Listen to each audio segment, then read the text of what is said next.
নাই। চণ্ডীবর্দী মাতৃমন্দির শ্রী অঙ্গনে ভুবন পাবন বিশ্বমঙ্গল কলিযুগের যুগধর্ম জীবধর্ম শ্রী শ্রী হরিনাম সংকীর্তন মহাযজ্ঞে পূর্বে ভাগবতীয় ভক্তি যজ্ঞে সুধা অমৃত যজ্ঞের যে পরম আয়োজন, সেই পরম আয়োজনে শ্রীমন্দির শ্রী অঙ্গনে হরিকথার শুভারম্ভে অস্মদীয় জীবন সর্বস্ব জীবনধন প্রাতঃস্মরণীয় পরম বন্দনীয় শ্রী শিল গুরু মহারাজের রাতুল আতুল চরণ পাবনার বৃন্দে পরার্ধ কোটি দণ্ডবৎ প্রণতি। সমাগত গৌরী আচার্য কুলতিলক বৈষ্ণবজন, মহন্তজন, সাধুজন, কথাপ্রেমিক ভক্তগণ, শ্রদ্ধাশীলা ধর্মশীলা দেবী মূর্তি মাতৃগণ, সকল ভক্ত চরণে দিন অতি দিনে সশ্রদ্ধ দণ্ডবৎ প্রণতি।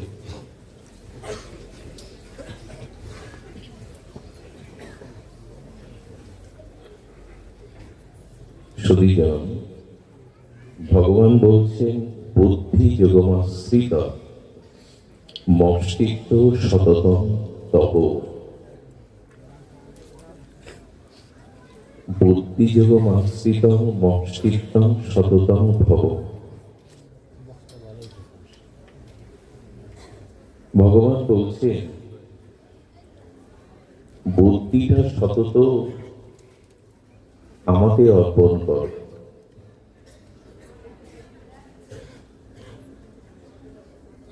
বুদ্ধি আমাকে অর্পণ করো, আমাকে আশ্রয় করি যেন তোমার বুদ্ধি নিবেদিত হয়। বুদ্ধি কেন দিতে বলছেন ভগবান? দেখুন, জ্ঞানী চিত্ত আর অজ্ঞানী চিত্ত, এদের মধ্যে পার্থক্য কি? হৃদয় বলি, মন বলি, চিত্ত বলি, জ্ঞানীরও আছে, অজ্ঞানীরও আছে।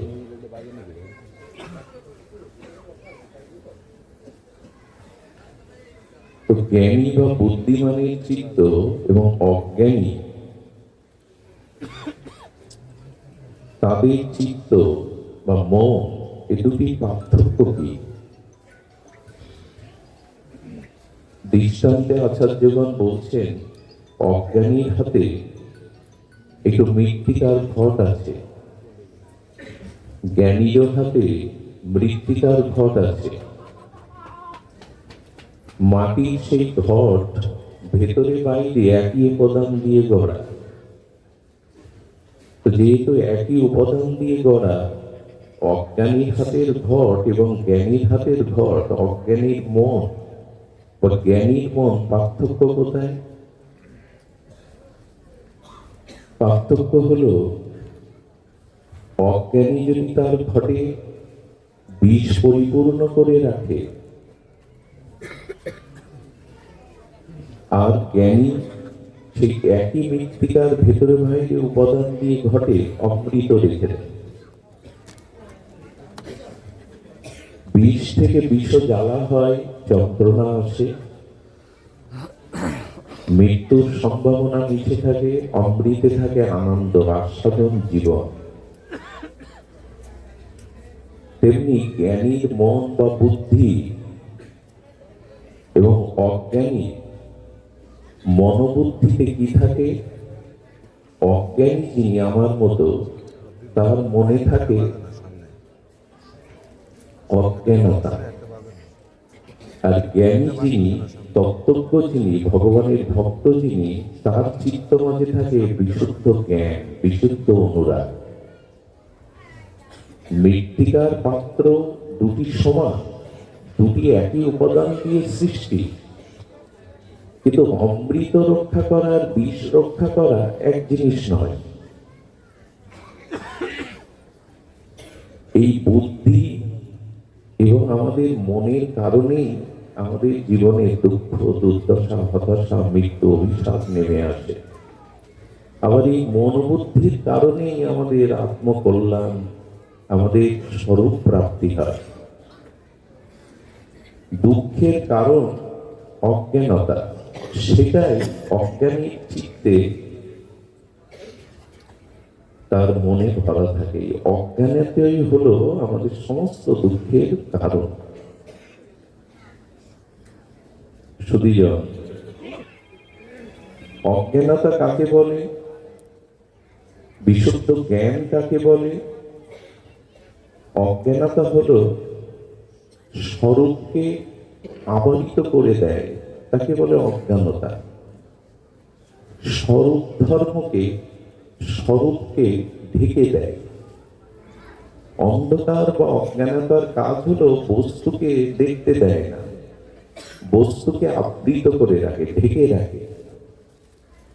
এটি যার বুদ্ধি ভগবানে অর্পিত হয়নি, যার চিত্ত বা মন ভগবানের নাম রূপ লীলা বিশুদ্ধ ভক্তিতে, বিশুদ্ধ ভজনে, বিশুদ্ধ জ্ঞানে পরিপূর্ণ নয়, সেই অভজনশীল আর অবিবেকী, অবুদ্ধিমান ব্যক্তির চিত্তে ধরা থাকে কি? অজ্ঞানতা। আর অজ্ঞানতা বা অন্ধকারের ধর্ম হলো স্বরূপকে ঢেকে দেওয়া। স্বরূপ মানে কে? আমি। দেখুন, পৃথিবীতে পিপীলিকা থেকে শুরু করে আমাদের এই প্রত্যেকটি মানুষের, প্রত্যেকটি প্রাণীর শরীর তৈরি হয়েছে একই উপাদান দিয়ে। শুকর কুকুর গুলো যে উপাদান, আমারও সেই উপাদান। খুব বিস্ময়কর কথা হলো, পিপীলিকা থেকে কীট পতঙ্গ হতে মানুষ, রাজা থেকে ভিখারি, জ্ঞানী থেকে মূর্খ, শুকর থেকে কুকুর, সবার দেহ তৈরি হয়েছে ওই একই 5টা উপাদান দিয়ে, আলাদা নয়। সেই কীটি, অপ, তেজ, মরুদ্গম, এই 5টি তত্ত্ব দিয়ে সকলের দেহ সৃষ্টি। শুকর কুকুরের দেহে যে তত্ত্ব, আমার দেহ সৃষ্টির সেই একই 5টি তত্ত্ব। পার্থক্য হলো বিবেকে, পার্থক্য হলো বুদ্ধিতে, পার্থক্য হলো জ্ঞানী বা অজ্ঞানীর চিত্তে, মনে কি বিরাজ করছে। তো আমার মতো মাদিস, যিনি অধন্য জীব, ধন্য হতে পারেননি, গুরুকরণে, শ্রীগুরু চরণাশ্রয়ে, সাধু সঙ্গে যিনি যথাযথ কৃপা বা মহৎ করুণা থেকে বঞ্চিত, সেই অধন্য জীব, আমার মতো মাদিস জীবগণ, তাদের চিত্তে অজ্ঞানতা আছে। আর অজ্ঞানতার ধর্ম আমরা বললাম, অজ্ঞানতা মানে আমাদের স্বরূপকে ঢেকে দেওয়া। কে আমি? আমি রক্ত মাংসের পিণ্ড, প্রপঞ্চের শরীর না। যতদিন আমাদের চিত্তে এই ভাবনা থাকবে যে আমি শরীর, এই প্রপঞ্চময় রক্ত মাংসের পিণ্ড শরীর আমি, ততদিন আমাদের পশু বুদ্ধি যাবে না, চিত্ত শুদ্ধি হবে না, বুদ্ধি শুদ্ধ হবে না। এই জন্য ধর্ম ঢেকে দেওয়ায়, স্বরূপ পরিচয় বিস্মৃতি হওয়ায়, আমাদের এই অজ্ঞানতা এবং ভগবত অসমর্পিত বুদ্ধি এবং জ্ঞান আমাদেরকে পতন ঘটিয়ে দেয়। স্বরূপে কিন্তু দুঃখ নাই। খুব ধ্যান দিন, আমাদের স্বরূপে, মানে আমার সত্তা বা স্বরূপে দুঃখ নাই, জড়াব্যাধি মৃত্যু নাই।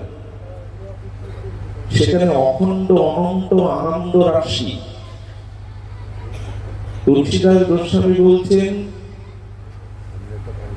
জীবের পরিচয় দিয়ে বললেন, ঈশ্বর অংশ জীব অবিনাশী, চেতন অমল সহজ সুখ রাশি। আমার স্বরূপ কি? ঈশ্বর অংশ জীব অবিনাশী, চেতন অমল সহজ সুখ রাশি। গোস্বামী তুলসীদাস বলছেন, আমরা ঈশ্বরের অংশ, আমি অখণ্ড অদ্বয় পরতত্ত্ব ভগবানের চিত অংশ। আমার ভিতরে সত্তাতে যদি আমি দৃষ্টি দেই, কি আছে? অজর অমর শাশ্বত সনাতন চিরন্তন নবনবয়নমন আনন্দের সহজ রাশি আমার সত্তা।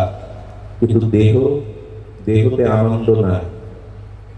এই জড় প্রপঞ্চময় রক্ত মাংসের পিণ্ড দেহেতে আনন্দ নাই, কিন্তু দেহটাকে আমি ভেবে বসে আছি। আমার স্বরূপ জ্ঞান নাই তো।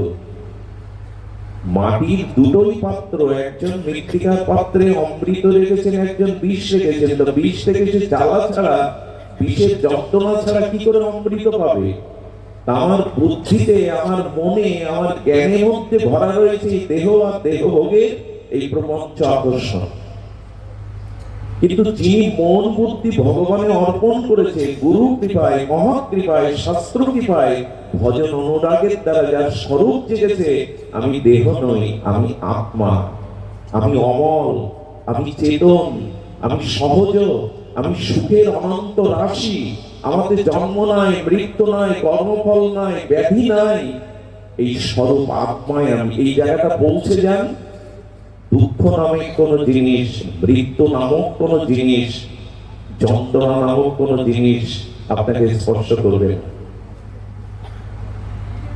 কিন্তু আমরা মায়া মুক্ত জীব, আমাদের বুদ্ধি ভগবানে অর্পিত হয়নি, আমাদের বুদ্ধি শুদ্ধ হয়নি, যে কারণে দেহকে আমি ভেবে আমি দেহ, আর দেহ সম্পর্কে যারা স্ত্রী পুত্র আমার, এই আমি এবং আমার, এটাই অজ্ঞানতা, আর এটাই ভরা রয়েছে আমার বুদ্ধি এবং মনে। এই জন্য আমার জন্ম মৃত্যু দুঃখ ব্যাধি নিরূপণ হচ্ছে না, নিরাময় হচ্ছে না। এই হলো বেদের সার কথা, উপনিষদের সার কথা। এই জন্য সনাতন গোস্বামী শত সনাতন প্রশ্ন করেছেন শ্রীমান মহাপ্রভুর চরণে, কে আমি? আমি দেহ নই, আমি রক্তবংশের প্রপঞ্চ পিণ্ড নই, ঈশ্বর অংশ, জীব অবিনাশী। আমার জন্ম মৃত্যু নাই, আত্মার এগুলি নাই। কিন্তু সেই আত্মতত্ত্বের অনুসন্ধান কোথায়? সারা জীবন এই মায়াময় সংসারে দেহ সুখ, দেহ ভোগ করে গেলাম। এই জন্য যতদিন জীব অন্তর্মুখী না হবে, ততদিন সে শান্তির দেখা পাবে না। এই দেহ ধারণেই দুঃখ। গর্ভে কিরমিকিটের যন্ত্রণায় মলমূত্রের দুয়ারে পড়ে থাকি মার গর্ভে। গর্ভ দুঃখ, প্রসব দুঃখ, শিশুকালে জরাব্যাধি, ঠান্ডা লাগার দুঃখ, পিঁপড়ে কামড়ালেও বলতে পারি না কামড়েছে দুঃখ। এরপরে অর্থ অভাবের দুঃখ, যার সাথে সংযোগ হলো তার কাছ থেকে দুঃখ পেলাম, যে বিয়োগ হলো তার সাথে দুঃখ পেলাম। জরা দুঃখ, মৃত্যু দুঃখ। দুঃখ ছাড়া আছে নাকি আমাদের? আনন্দ কোথায়? সুখ কোথায়? গর্ভে কিরমিকিটের মধ্যে পড়ে থাকলাম, মার মলমূত্রের দুয়ারের কাছে আমার মুখটা ছিল, গর্ভ যন্ত্রণায় দুঃখ পেলাম। শিশুকালে জরাব্যাধি নিয়ে বিকলাঙ্গ প্রতিবন্ধী হয়ে জন্মালে সারা জীবন দুঃখ পেলাম। কেউ জন্মান্ধ, কেউ বধির, কেউ বোবা। যৌবনে করলাম পাপ, ভোগ করতে গিয়ে করলাম পাপ, এটাও পতনের কারণ। এবার যাদের সাথে সংযোগ হলো তাদের মনে ভালো লাগে না, এমন তো চাইনি, সেই সংযোগেও দুঃখ। আবার কেউ যদি বিয়োগ হয় তাতেও দুঃখ। জরা দুঃখ, ব্যাধির দুঃখ, মৃত্যু দুঃখ, পরকালে নরকের ভয়ের দুঃখ। দুঃখ ছাড়া আছে কি? বলে এই দুঃখ বুঝবে না তোমার যতদিন তুমি স্বরূপকে না চিনবে। কে আমি? আমার প্রকৃত পরিচয় কি? সুধীজন, এই জন্য সিন্ধুকে যে সোনাদানা টাকাগুলো রয়েছে, সোনাদানা টাকা দাবি করে কি এগুলি আমার? দেন দিন, সোনাদানা টাকা পয়সা সিন্ধুকে রয়েছে, সোনাদানা টাকা পয়সা সিন্ধুকে রয়েছে। সিন্ধুক কি দাবি করে যে এই সোনাদানা আমার? গোডাউনে মহাজনের মাল রয়েছে, গোডাউন কি দাবি করে এই মাল আমার? আমার এটা সিন্ধু। এই সিন্ধুকে যে ভগবানের চিত্তন আত্মা, শাশ্বত সনাতন অজর অব্যয় সনাতন সত্তা রয়েছে, এই সত্তাটা দেহের নয়, এটা ঈশ্বরের অংশ। আমি এই দেহ নই, এই উপলব্ধি হলো বেদান্ত দর্শনের মূল উপলব্ধি। এবং এই উপলব্ধি না এলে, স্বরূপ স্মৃতি না জাগলে, দুঃখের হাত থেকে, মৃত্যু কবলিত, কাল কবলিত সংসার থেকেও আমাদের নিষ্কৃতি নেই। একটা ছোট কথা বলে রাখি, কথাটি ছোট কিন্তু সাগরের অতল স্পর্শী গম্ভীর। যে যত স্বরূপের দিকে যেতে পারবেন, সে তত আনন্দ, অমৃত আর অনন্ত সুখরাশির সন্ধান পাবেন। আর যে যত স্বরূপ থেকে দূরে সরে আসবেন, এই বাহ্যিক জগতে, প্রপঞ্চময় জগতে ভোগের দিকে দূরে সরে যাবেন, একটা হলো অন্তর্মুখী, একটা হলো বহির্মুখী। যত অন্তর্মুখী হবেন, স্বরূপের নিকটে যাবেন, তত সহজ আনন্দ আপনার মধ্যে প্রকাশ হবে। একটা দৃষ্টান্ত দেই, খুব মার্মিক দৃষ্টান্ত। দৃষ্টান্তটা হলো, একটি শিশু জন্মাবার পরে শশীকলার ন্যায় শিশুটি যখন বেড়ে উঠতে থাকে, তখন শিশুর বাহ্যিক জগতের সাথে কোনো পরিচয় থাকে না। এমনকি সে পিতা মাতাও চেনে না, তাকে শিখিয়ে দেওয়া হয়, এই তোমার পিতা, এই তোমার মা। সে কাকাকে বাবা বলে কিনা। অর্থাৎ বাহিরের কোন জগতের সাথে অর্থ কাকে বলে, নারী কাকে বলে, ভোগ কাকে বলে, শিশু জানে কি? তো কথা বলেন, জানে কি? এই পরিচয় তার আছে কি? নেই। সে সবসময় কি তাকে স্বরূপের সাথে যুক্ত থাকে, সংসারের সাথে যুক্ত থাকে না। এই জন্য দেখবেন, যে বাড়িতে শিশু আছে, যে বাড়িতে ছোট্ট শিশু আছে, ওখানে আর্ধেক দুঃখ এই শিশুই দূর করে দেয়। সংসারের মানুষগুলোর যে দুঃখ যন্ত্রণা আর্ধেক দূর হয়ে যায়। যে বাড়িতে কোনো শিশু নেই, ওখানে নরক হয়ে আছে। দুঃখ দূর করবার ওই আনন্দের সরল হাসিটুকু নাই। কেন বলুন তো? শিশু নিজে এত আনন্দ থাকে, আর ওদের হাসি, ওদের চপল চলা, ওদের ছোট্ট হাতগুলো দেখে পিতা মাতা পরিজনরা আনন্দ পায়। কেন পায়? এই জন্য যে শিশু বহির্মুখ না, অর্থাৎ শিশুর বাইরের প্রপঞ্চের কিছুর সাথে এখনো যোগ হয়নি, আত্মার সাথে তার যোগ। এই জন্য এই সরলতা, এই নিষ্পাপতা অন্যকেও আনন্দ দেয়। ওই শিশু যখন 25 বছরের যুবক হয়, 50 বছর বয়স হয়, ওকে দেখে আর ওই আনন্দ পরিবারের সবাই পায়? ওকে, ওর হাসিটা তখন মানায়? 80 বছরের বৃদ্ধের হাসি আর 2 বছরের সরল শিশুর হাসি এক কি? ব্যক্তি তো এক নয়। কেন ব্যক্তি তো এক? বলে ওই বহির জগতের সাথে মিশতে মিশতে ওর ভেতরে চলে এসছে বহির বৃত্তিগুলো। ও আত্মা থেকে, স্বরূপ থেকে সরে এসে কারো স্বামী হয়েছে, হ্যাঁ, কারো পতি হয়েছে, কারো পিতা হয়েছে, কারো দাদা হয়েছে, অর্থের মালিক হয়েছে, বাড়ির মালিক হয়েছে, সম্পত্তির মালিক হয়েছে। এখন আর স্বরূপে নেই, ও বাইরে চলে এসছে, স্বরূপ থেকে অনেক দূরে সরে এসছে। কিন্তু শিশুকালে কে পিতা, কে মাতা, অর্থ কাকে বলে, যৌবন কাকে বলে, ভোগ কাকে বলে, অর্থ কাকে বলে, বাড়ি গাড়ি কাকে বলে জানতো না, স্বরূপের নিকটে থাকতো। এই জন্য ওর মধ্যে স্বর্গীয় আনন্দ প্রকাশ হতো। 80 বছরের ব্যক্তি হাসলে মানায় না, কিন্তু ওই শিশু, ওই ব্যক্তি শিশু অবস্থায় পুরো বাড়িকে আনন্দে ভরিয়ে রাখতো। আরো একটা দৃষ্টান্ত দেই, স্বরূপ থেকে যত সরে আসবেন, তত যন্ত্রণা, দুঃখ, অভিশাপ পেতে হবে। এই জন্য ভারতীয় ঋষিরা সব চোখ বন্ধ করে আছে। মানুষ চোখ বন্ধ করে কখন? যখন ভেতরের দিকে তাকায়।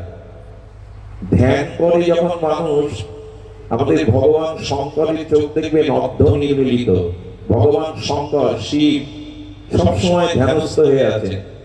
ভারতীয় ঋষিদের দিকে তাকান, ব্যাস, বশিষ্ঠ, স্ত্রী, পুলস্ত, বশিষ্ঠ, এরা ধ্যানে নিমগ্ন।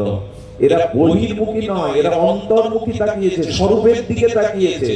এই জন্য ঋষিমুনি সাধুদের কাছে গেলেই মন আনন্দ ভরে যায়, তাদের দর্শন করলেই চিত্ত পবিত্র হয়, সাধুর পাশে গেলেই মনে আনন্দের তরঙ্গ ওঠে। কেন ওঠে? ওরা স্বরূপের কাছে আছে। আমরা বিষয়ী, ভোগী, আমরা এই বিষয় প্রপঞ্চ বহির্মুখ হয়ে গেছি। বিষয় লোক দেখলে আনন্দ হয় না। একই রক্ত মাংসে গড়া, একই পৃথিবীতে সাধু দেখলে মনে যে আনন্দ হয়, বিষয় লোক দেখলে আনন্দ হয় না। কারণ কি? একই তো, সাধু স্বরূপের সাথে যুক্ত। আরেকটি দৃষ্টান্ত দেই, ভালো লাগবে আপনাদের। যখন আমরা ঘুমিয়ে পড়ি, গভীর ঘুমিয়ে পড়ি, তখন বহির জগতের সাথে আমাদের কোনো সংযোগ থাকে না, থাকে কি? কে আমি, কে আমার স্ত্রী, কোথায় আমি আছি, এই সংযোগ থাকে না। তখন আত্মার নিকটে চলে যায়। সুষুপ্তি মানে কি? গভীর নিদ্রা মানে কি? বহির ভিত্তি থেকে অন্তর ভিত্তিতে চলে যাওয়ার নামই তো ঘুম। ঘুম থেকে উঠেই মানুষ বলে বড় সুখে ঘুমিয়েছিলাম। কেন এত সুখ হচ্ছিল কেন? ওই সময় তো স্ত্রী নেই, পুত্র নেই, বাড়ি গাড়ি নেই, খাওয়া নেই। ঘুমের মধ্যে আপনি সুখ পাচ্ছিলেন কেন? কারণ হলো আপনি তখন স্বরূপের নিকটে ছিলেন, স্বরূপের থেকে দূরে সরে যাননি। দেখুন, এখন আপনারা যারা এখানে বসে আছেন, এখন আপনারা স্বরূপের নিকটে গেছেন। হরি কথায় মানে হরি, আর আমার ভিতরে এই হরি আত্মা রূপে আছে। তো যার কথা, যার লীলা শুনছেন বসে বসে, আপনারা তার নিকটে মনটা নিয়ে গেছেন। এই জন্য সারাদিন অর্থবিত্ত, খাওয়া দাওয়া, স্ত্রী পুত্রের মধ্যে সংসারে যে শান্তি পাননি, এখন আপনারা সেই শান্তিটা অনুভব করছেন। কারণ এখন আপনারা বহির্বৃত্তিতে না গিয়ে অন্তর্মুখী হয়ে গেছেন, আত্মার নিকটে চলে গেছেন। মানুষ আজ এত অশান্তিতে, অভিশাপে ভুগছে কেন? বহির্মুখিতার কারণ। স্বরূপ থেকে দূরে সরে গেছি। কতগুলি কঠিন হলে বোঝা যায়, এটাই আমাদের বেদান্ত ভারতীয় দর্শন। আমি একটা অনুরোধ করবো আপনাদের কাছে, কথাটি যদি মনে রাখেন, সেটি হলো আমার সুখ অন্য কোন ব্যক্তি ও বস্তুর কাছে যতদিন এই ভাবনা আপনার বুদ্ধিতে থাকবে, আপনি সুখী হতে পারবেন না। কি বললাম? আমার সুখ অন্য কোন ব্যক্তি বা অন্য কোন বস্তুর কাছে আছে, ওদের কাছ থেকে আমি সুখী হব, এই বুদ্ধি যতদিন আপনার আছে, ততদিন জগৎ আপনাকে শান্তি বা সুখ দিতে পারবে না। সুখ আসলে বাইরে কারো কাছে, কোন বস্তুর মধ্যে নেই। সুখ আছে নিজের স্বরূপে, আনন্দটা ভেতরে। এই জন্য আত্মা চলে গেলে কোন ব্যক্তির আর আনন্দ থাকে কি? চোখ দেখে কি? কান শোনে কি? স্ত্রী কি তাকে মরা দেহটাকে ঘরে রাখবে আর 2-4 দিন? যুবতী স্ত্রী মারা গেলে স্বামী কি তার দেহটা রাখবে আর ঘরে 2-4 দিন? আনন্দই চলে গেছে, সুখই চলে গেছে। আছে তো দেহ, ওই যৌবন আছে, ওই নখ থেকে কেশাগ্র সব আছে, ভালোবাসা প্রিয়তা নেই কেন? পুড়িয়ে দেওয়ার ব্যবস্থা কেন? বলে আনন্দ যে এসে চলে গেছে। যুবতী সুন্দরী মারা গেল, তাকে 10-12 দিন রেখে দাও, মাসখানি ঘরে রেখে দাও, বলে তার নখ থেকে চুল অব্দি তো সব আছে। আর পৃথিবীতে এমন মেডিসিন আছে, ওই লাশটা পচবে না, গলবে না, 1000 বছর অক্ষত রাখতে পারবেন। রাখে না কেন? আনন্দই চলে গেছে, স্বরূপ চলে গেছে, আত্মা চলে গেছে। আনন্দই বডিতে নেই, হাত পা সম্পর্কের মধ্যে নেই। ছোট্ট শিশু মারা গেলে মা কাঁদে কেন? খোকা কোথায় গেলি? খোকা তো তার বুকে, বুকে জড়িয়ে ধরে কাঁদে, খোকা কোথায় গেলি? বারে খোকা তো তোমার বুকে। কিন্তু খোকার মুখ দিয়ে যে মা ডাকটা, যে শক্তি বলাতো, যে শক্তির দ্বারা খোকা দুটো হাত দিয়ে মার গলা জড়িয়ে ধরতো, ওই শক্তিটা চলে গেছে, ওই স্বরূপটাই আনন্দটা চলে গেছে। তাই খোকাকে বুকে নিয়ে মা কাঁদে, খোকা কোথায় গেলি? এই বোধ কি আমাদের জাগে না যে আনন্দ কোথায়? আনন্দ স্বরূপে, আনন্দ বাইরে নাই। আমরা আনন্দ অমুক এর কাছে, অমুক ব্যক্তির কাছে, অমুক বস্তুর কাছে খুঁজে বেড়াচ্ছি। যতদিন এই খোঁজা বন্ধ না হবে, ততদিন আপনি স্বরূপের আনন্দ পাবেন না। আনন্দ বাইরে কারো কাছে নাই, আনন্দ আছে স্বরূপে, সত্তাতে। জ্ঞানীর চিত্তে এই স্বরূপ বোধ আছে, এই জন্য জ্ঞানী তার বুদ্ধিকে, তার মনে আনন্দের তরঙ্গ ওঠে। আর অজ্ঞানী তার মনরূপ পাত্রে, তার হৃদয়ের পাত্রে বহির্বৃত্তি রেখেছে। এই জন্য অজ্ঞানী শান্তি পায় না, ছটফট করতে থাকে জগতে। এই জন্য আসুন আমরা আমাদের স্বরূপ বৃত্তির দিকে যাই। আমরা আমাদের মানুষের আসলে মূল লক্ষ্যটা কি? মূল লক্ষ্য দুঃখ থেকে নিষ্কৃতি পাওয়া। কোন দুঃখ যেন আমাকে স্পর্শ না করে, এটাই তো আমাদের ঐকান্তিক চাওয়া। কোন দুঃখ যেন কখনো আমাকে স্পর্শ না করে, এটাই যদি চাওয়া হয়, এই চাওয়াটা আপনার সেই দিনই পূর্ণ হবে যেদিন আপনি বহির্বৃত্তির থেকে আপনার মন ইন্দ্রকে অন্তর্মুখী করে আত্মস্বরূপে অধিষ্ঠান হবেন, এই দিন প্রকৃত আনন্দের সন্ধান জীব পাবে। সংসারে প্রকৃত সুখ নাই, বস্তুতে প্রকৃত সুখ নাই, বস্তু ধর্মে প্রকৃত সুখ থাকতে পারে না। আর বর্তমান আমাদের যে জীবন, আমরা যেভাবে পরিচালনা করছি, তাতে আর সুখের মুখ দেখতে হবে না পৃথিবীর মানুষ। কারণ মানুষ এখন কৃত্রিম ভাবে আর বহির্বৃত্তির থেকে সুখ পেতে চাইছে। চাহিদা যত বাড়বে, আপনার চাওয়া পাওয়া যত বাড়বে, দুঃখটার মূল স্বরূপ কি জানেন? কামনা। আপনি জগতে যত চাইবেন, যত কামনা আপনার ভেতরে জাগবে এই দেহ সুখে, সংসার সুখে, তত আপনি দুঃখে নিমজ্জিত হবেন। সুধীবৃন্দ, দুঃখে নিমজ্জিত হবেন কথাটা পরিষ্কার হলো না। দেখবেন এখান থেকে 100 বছর আগে ফিরে যান, এই 100 বছর আগে যদি ফিরে তাকান ইতিহাসের দিকে, অনেক মানুষ খাট নামক বস্তুটা, পালঙ্ক নামক বস্তুটা চিনত না, মাটিতেই শয়ন করত। যারা পুরনো দিনের মানুষ তারা এই কথার সাথে সহমত পোষণ করবে, কিন্তু মানুষের রুচি এলো পালঙ্কে থাকতে হবে। দ্বিতীয় বিশ্বযুদ্ধের পরে পৃথিবীতে শিল্প বিপ্লব ঘটে গেল, আর শিল্প বিপ্লব মানে রুচির পরিবর্তন হতে থাকলো। এটা না হলে হবে না, ওটা না হলে হবে না। এই যখন চাওয়া বাড়তে লাগলো, চাওয়া পূরণের জন্য মানুষের ধন আকাঙ্ক্ষা, ভোগের আকাঙ্ক্ষা বেড়ে গেল। আর যখনই এই বহির্বৃত্তে বেড়ে গেল, তখনই মানুষের জীবনে না পাওয়াটাই, দেখবেন তৈরি করা ইচ্ছা, তৈরি করা বাসনা কামনা আর প্রকৃতির সহজাত পরিপূরণ, এই দুটোর মধ্যে পার্থক্যটা খুবই মূল্যবান। প্রকৃতি স্বাভাবিকভাবে একটা মানুষকে যা প্রয়োজন, জগতের প্রাণীকে প্রয়োজন, প্রকৃতি স্বাভাবিকভাবে তা দিয়ে থাকে। মানুষ যখন প্রকৃতির উপরে নির্ভর না করে নিজের বাসনা রুচি বাড়াতে গেল, তখনই সে সমস্যায় পড়ে গেল। তার একটা ছোট্ট দৃষ্টান্ত দেই। মানুষ ব্যতীত পৃথিবীতে যত প্রাণী আছে তারা কি চাকরি বাকরি, ব্যবসা, টাকা রোজগার করে খায়? অন্য কোন প্রাণীর পেশা আছে? একটু কথা বলুন, আছে কি? যেটা মানুষ এই 21 শতাব্দীতেও না খেয়ে মারা যাচ্ছে, কিন্তু বিধাতার সৃষ্টিতে প্রকৃতির উপর নির্ভরশীল মানুষ ব্যতীত অন্য কোন প্রাণী না খেয়ে মরে না। তারা ঠিক ঠিক আহার প্রকৃতি তাদের দিয়ে দেয়, যায় কিনা?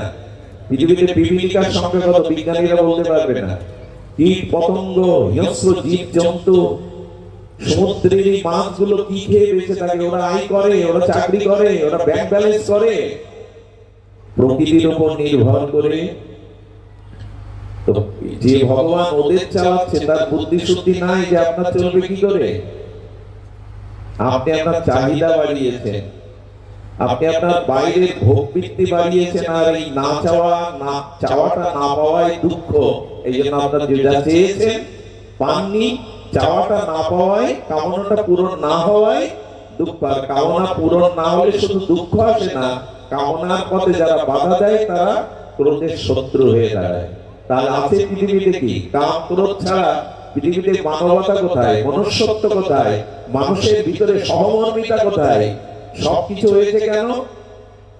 যত চাওয়া, যত কামনা, যত ভোগ বাসনা, তত দুঃখ। আর এই ভোগ পূরণ করতে গিয়ে, প্রার্থিত কামের বস্তু চাইতে গিয়ে বাধা হলে ক্রোধ আসছে। আর ক্রোধে বা হিংসায় পৃথিবী চলছে এখন। রাষ্ট্র থেকে রাষ্ট্র, পরিবার থেকে পরিবার, গ্রাম থেকে গ্রামান্তর। শুধুমাত্র প্রকৃতির উপর নির্ভরশীল না হয়ে আপনি চাওয়া বাড়িয়েছেন। সাধুরা কি জল খায়? বৃন্দাবনে গভীর বনে ঝর্ণার জল। নীতা আম্বানি 1 লিটার জল খায়, তার দাম কত জানেন? ভারতের আম্বানি গ্রুপের যে নীতা আম্বানি, 1,65,000 টাকা 1 লিটার জলের দাম। আমরা আমাদের বাসনাটাকে, সাধুরা ঝর্ণার জল খেয়ে বেঁচে আছে সুস্থ শরীরে। ব্রাক কইলি যে জলটা খায় 65,000 টাকা 1 লিটার জলের দাম। এটা না হলেও সাধুরা বাঁচে, এখনো গ্রামে অবুঝ সাধারণ লোক ওই জল খেয়ে বেঁচে আছে। আসলে আমার চাওয়াটা, আমার কামনাটা, বাসনাটা আমরা কোনো সীমাতে রাখি না। প্রকৃতির উপর নির্ভরশীলতা কমাতেই পৃথিবীতে নেমে আসছে এই দুর্যোগ। পৃথিবী আজ ধ্বংসের দ্বার প্রান্তে দাঁড়িয়ে। এর একটাই কারণ, আপনি আমি প্রকৃতির ইচ্ছা বা প্রকৃতির উপরে নির্ভরশীল না হয়ে আমাদের বাসনা কামনাকে বাড়াতে চেষ্টা করেছি। 100 বছর আগে মানুষের চাওয়া পাওয়াটা খুব সীমিত ছিল, নির্ভরশীল ছিল প্রকৃতির উপরে। আমি গতকাল বলছিলাম, মানুষ যত তার বাইরের সুখ বাসনা ভোগ বাসনা বাড়াতে যাচ্ছে, তত ঝঞ্ঝাট বাড়িয়ে ফেলছে। মনে করছে সুখের সম্ভার করছি, দুঃখকেই ডেকে আনছে। পায়ে হাঁটা মানুষগুলো অনেক সুবিধা ছিল আগে, 2 কিলোমিটার বাজার পায়ে হেঁটে যাবে। এখন পায়ে হাঁটার সময়ের প্রয়োজন, সময় বেড়েছে, সাইকেল চাইলো। সাইকেলের সুবিধা হলে একটু তাড়াতাড়ি যেতে পারলেন, কিন্তু অসুবিধাও জোগাড় করলেন। সাইকেল পড়ে যেতে পারে, খানাখন্দে পড়ে যেতে পারে, টায়ার বাস্ট হয়ে যেতে পারে, পারে কিনা, কারোর সাথে অ্যাক্সিডেন্টও করতে পারে। সাইকেল চালাতে চালাতে মোটর সাইকেল, ওখানে তো আরো বিপদ। এখন যা মরে রাস্তাঘাটে, আমি তো প্রতিদিনই রাস্তায় চলি, যেভাবে রং ভাবে চালানো হয়, বিশেষ করে যুবকরা যেভাবে মোটরসাইকেল চালায়, তাতে তো প্রায় শোনা যায় কত মানকোল খালি হচ্ছে। আরো চাহিদা বাড়লো, বিমান পর্যন্ত। মানুষ প্রকৃতির ইচ্ছায়, প্রকৃতির সহজতা থেকে যখন বেরিয়ে নিজের ভোগ বাড়াতে গেল, ওই গতকাল বলছিলাম, যত আপনার বাইরের বৃত্তির ভোগ বাড়াবেন, এক সাধু সন্ন্যাসী হয়ে জঙ্গলে কুঠির বেঁধে ভজন করছে। সাধুর আছে কি? একখানি কাপড় আর একটা গীতা। এখন জঙ্গলের মধ্যে কুটিরে ইঁদুর এসে সেই গীতা কেটে দেয়, কাপড় কেটে দেয়। সাধু কি করবে? আমার একটাই কাপড়, একটি গীতা পড়তে হয় কাপড়, আর পড়তে হয় গীতা, পাঠ করতে হয়। এইভাবে ইঁদুর যদি কেটে দেয়, ইঁদুর কি করবো? গ্রামের এক বিষয় লোককে ডেকে বলছেন, বাবা কি করি বলো তো? বলে, এই বুদ্ধি আপনার মাথায় না, একটা বিড়াল পুষুন। বিড়াল পুষলে তো সমস্যার সমাধান হয়ে যায়। বিড়াল এলো, বিড়াল ইঁদুর তাড়াতে লাগলো, কিন্তু বিড়ালকে তো কিছু দিতে হবে খেতে। বিড়ালের খাদ্য, আবার সেই বিষয় লোকের পরামর্শ, বাবা বিড়াল পুষেছেন, আপনি তো মাছ মাংস খান না, নিরামিষ, আমরা একটু করে দুধ দিয়ে যাই প্রতিদিন। প্রতিদিন লোকের কাছে সাধু দুধের আশায় বসে থাকলে হয়? ওদের কাছে প্রত্যাশা করতে করতে বললে, বাবা দুধ আর প্রতিদিন কে দেবে আপনাকে? এক কাজ করুন, একটা গাভী পুষুন, গাভীটাও দুধ দেবে, বিড়ালটাও সমাধান হবে। আচ্ছা, গাভী আনার পরে তার ঘাস কুটোর চিন্তা এসে গেল। ওই ঘাস কুটো কোথায় জোগাড় করবে? তার ভজন সাধন চুলোয় যেতে লাগলো। সুবিধা যত বাড়তে লাগলো, জাগতিক সমাধান যত বাড়াতে লাগলো, সমস্যা তার বাড়তে লাগলো। গরুর খাদ্য জোগাড় করার জন্য আবার সেই বিষয় লোক পরামর্শ দিল, বাবা 2 বিঘা জমি আছে আমার, এটা আপনি ঘাস ধান চাষ করেন, ওতেই চলে যাবে। ধান চাষ করতে গিয়ে, ক্ষেত দেখতে গিয়ে, গরুর খাবার বিড়ালের জোগাড় করতে গিয়ে তার ভজন সাধন শেষ। মানুষ যত তার বাহ্যিক প্রয়োজনকে এমনি করে বাড়াবে, তত মানুষ প্রকৃতির স্বাভাবিক সহজাত থেকে নিজের কৃত্রিম তৈরি করা কামনা বাসনার জগতে অশান্তি ছাড়া, অতৃপ্তি ছাড়া সে কিছু পাবে না। এইভাবেই বাড়িয়ে চলেছি আমরা। আমি কেন বলছিলাম অজ্ঞানী কেন দুঃখ পায় আর জ্ঞানী কেন চিত্তে আনন্দ পায়? তার কারণ কি? তার কারণ আমরা গতকাল আলোচনায় এনেছিলাম, প্রদীপ জ্বলছে, প্রদীপের উদ্দীপ্ত শিখার আগুনে কীট পতঙ্গগুলো ঝাঁপ দেয়, কারণ অন্ধকারের কীট পতঙ্গগুলো ওই প্রদীপের শিখা রূপে সুখ পাবে বলে, ভোগ করবে বলে এসে ঝাঁপ দিয়ে মরে পড়ে থাকে।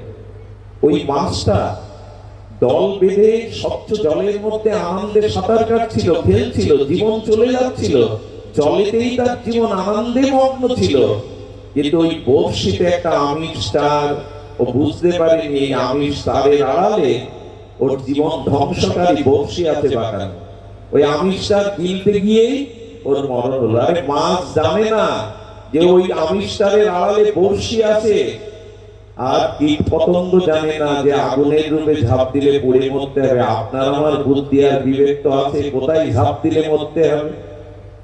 ওরা অজ্ঞানী, ওরা জানে না তাই ঝাঁপ দিয়ে মারে। আমরা তো জানি, আমাদের তো বিবেক আছে, ভগবান তো আমাদের বুদ্ধি দিয়েছে, ও তাই ঝাঁপ দিলে পড়ে মরতে হবে। এখন আমরা যদি সেই ঝাঁপ দিই তাহলে আমাদের বুদ্ধি কোথায়?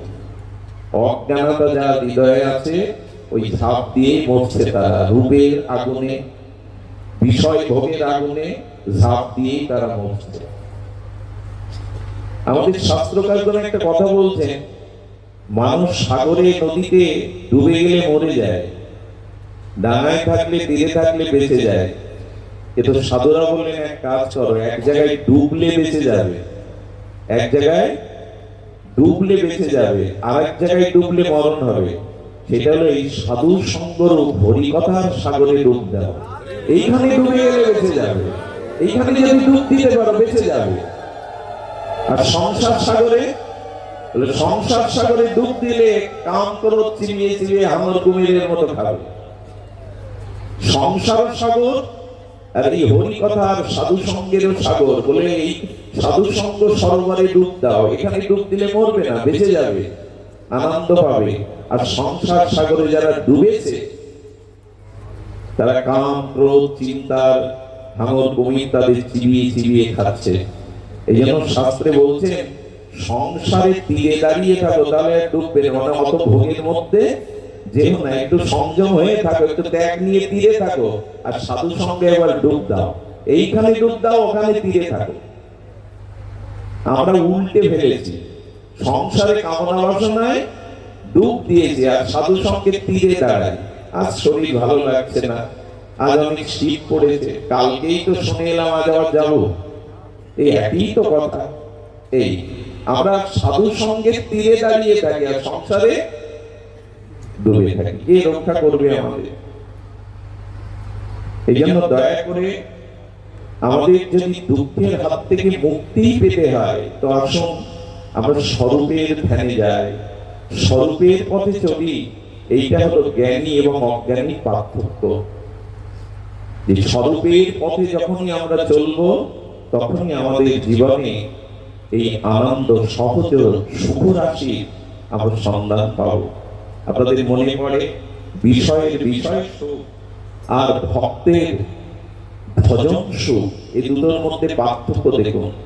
এক সন্ন্যাসী সর্বত্যাগী, তিনি এক প্রান্তর দিয়ে যেতে যেতে এক ক্ষুদ্র গুচ্ছ গ্রামের মধ্যে দিয়ে চলেছেন। হঠাৎ বৃষ্টি এলো আর সাধুর একটাই বস্ত্র, একটাই তার দেহে আবরণ, ওইটা ভিজে না বলে এক বিষয়ীর জানলার কাছে তার চাল, টিনের চালের শেষের কাছে এসে ওই বৃষ্টির হাত থেকে কিছুক্ষণ অপেক্ষা করছে দাঁড়িয়ে। তার বস্ত্রটা ভিজে যাবে, একটাই বস্ত্র। তো সেই সময় ওই বিষয়ী, যে এই সংসারী বিষয়ী ব্যক্তি, তিনি জানলা খুলে দেখে জানলার সামনে তার শেষের কাছে দাঁড়িয়ে আছেন এই সর্বত্যাগী সন্ন্যাসী। কিছু কিছু মানুষ আছে বিষয়ী যারা, অজ্ঞানী যারা, তারা সাধু দেখলে আবার তাদের কিছুটা কথা শোনাতে পারলে ভালো লাগে, সাধু তাদের সহ্য হয়। ওহে সাধু, তুমি আমার শেষের কাছে দাঁড়িয়ে দাঁড়িয়ে বৃষ্টিতে ভিজছো, আমার কি সুখ হচ্ছে জানো? দেখুন সাধুকে পেয়ে সে বলছে, আমার সুখ হচ্ছে কি জানো? বলে বলো। বলে আমি ৫,০০০ টাকা আয় করেছি, ওটা ব্যাংকে জমা রেখেছি। আমার গাভীগুলো রাখালরা গোয়ালে বৃষ্টির আগেই তুলেছে, তারা নিশ্চিতে ঘুমাচ্ছে, ও চিন্তামান নেই। আর আমার পুত্র কন্যা খেয়ে দিয়ে ঘুমিয়ে পড়েছে শান্তিতে। আর আমি উদর পরিপূরণ করে চন্দ্রশ্রেষ্ঠ লেজ্জ পেয়ে পেয়ে এই দুগ্ধ ফেনা দিব বিছানায় আমার স্ত্রী, আমার প্রেয়সী পান সেজে দিয়েছে। সেই পানের রস পান করতে করতে স্ত্রীর সাথে রসালাপ করছি এই দুগ্ধ ফেনা দিব শয্যায় ঘরের মধ্যে।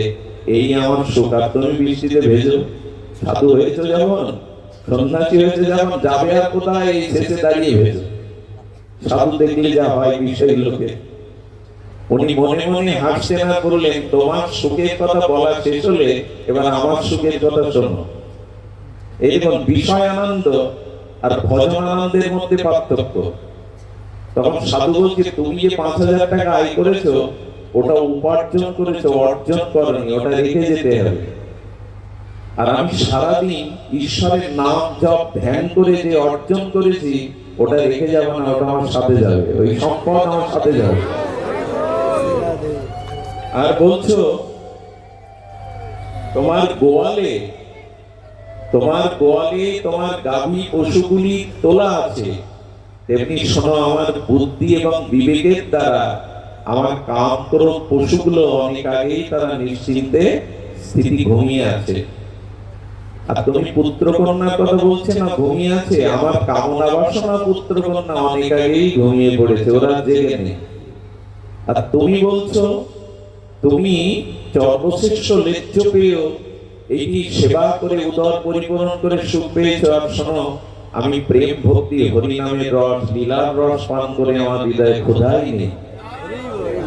আর শোনো তুমি যে বলছো স্ত্রী তোমাকে এই দুগ্ধ ফেনা দিব সজ্জায় রসালাপ করছো, তেমনি আমার বিবেক ভক্তির দ্বারা আমি প্রেমানন্দ রসাস্বাদন করছি। আর শোনো তুমি বলছো বৃষ্টি সারা রাত ঝরো যাতে আমার সুখায় কষ্ট হয়, আমি বলছি বৃষ্টি সারা জীবন ঝরলেও আমার হৃদয়ের আনন্দের অভাব ঘটবে না, আমার হৃদয়ের অতৃপ্তির আঘাত ঘটবে না। বোঝা গেল বিষয়িক সুখ আর ত্যাগিক সুখ। এই জন্য স্বরূপে ফিরে আসুন। আজ নাম যজ্ঞ হরি কথা আমরা অনেক কিছুই করছি, কিন্তু যতদিন এই স্বরূপ স্মৃতি না হবে, সনাতন গোস্বামী সেই প্রশ্ন কে আমি কেন মরে যারে তাপত্রায় কইছে হিত হয় বল প্রভু, সম্বন্ধ অবিধেয় প্রয়োজন, এই তিনটি তত্ত্ব মহাপ্রভু সনাতন শিক্ষায় দিয়েছে। এই জন্য সম্বন্ধই যদি করতে হয় পরমাত্মার সাথে করো, সম্বন্ধই যদি করতে হয় ভগবানের সাথেই সম্বন্ধটা করো।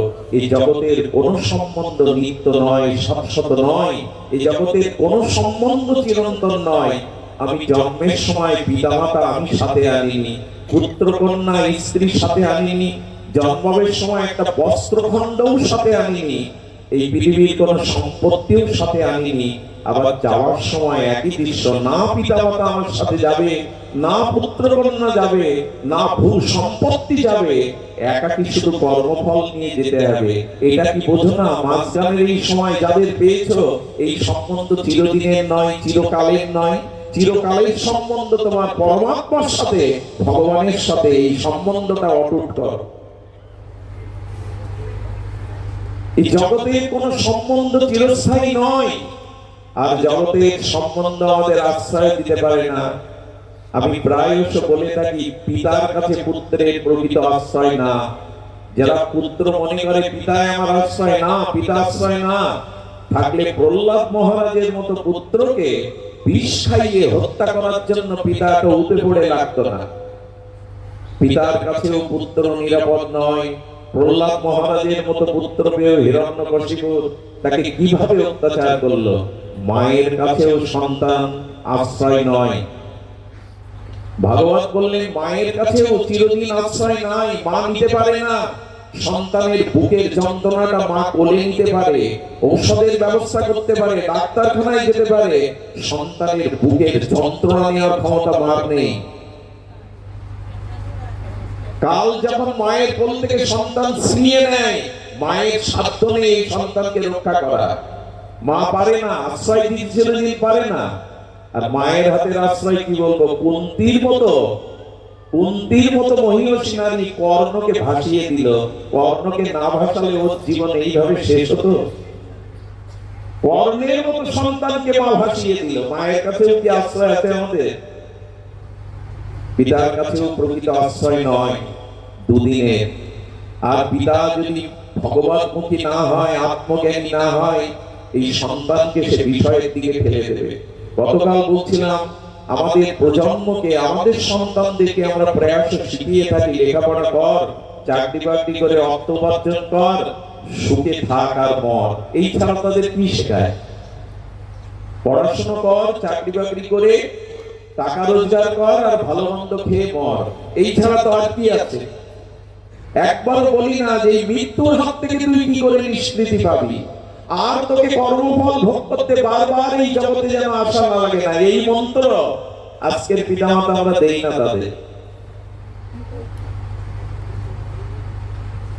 শুধুজন ভাগবত এই কথাই আমাদের জানাচ্ছেন সম্বন্ধ কার সাথে, বলেন বড় ভাইয়ের সাথেও বড় ভাই আশ্রয়দাতা নয়।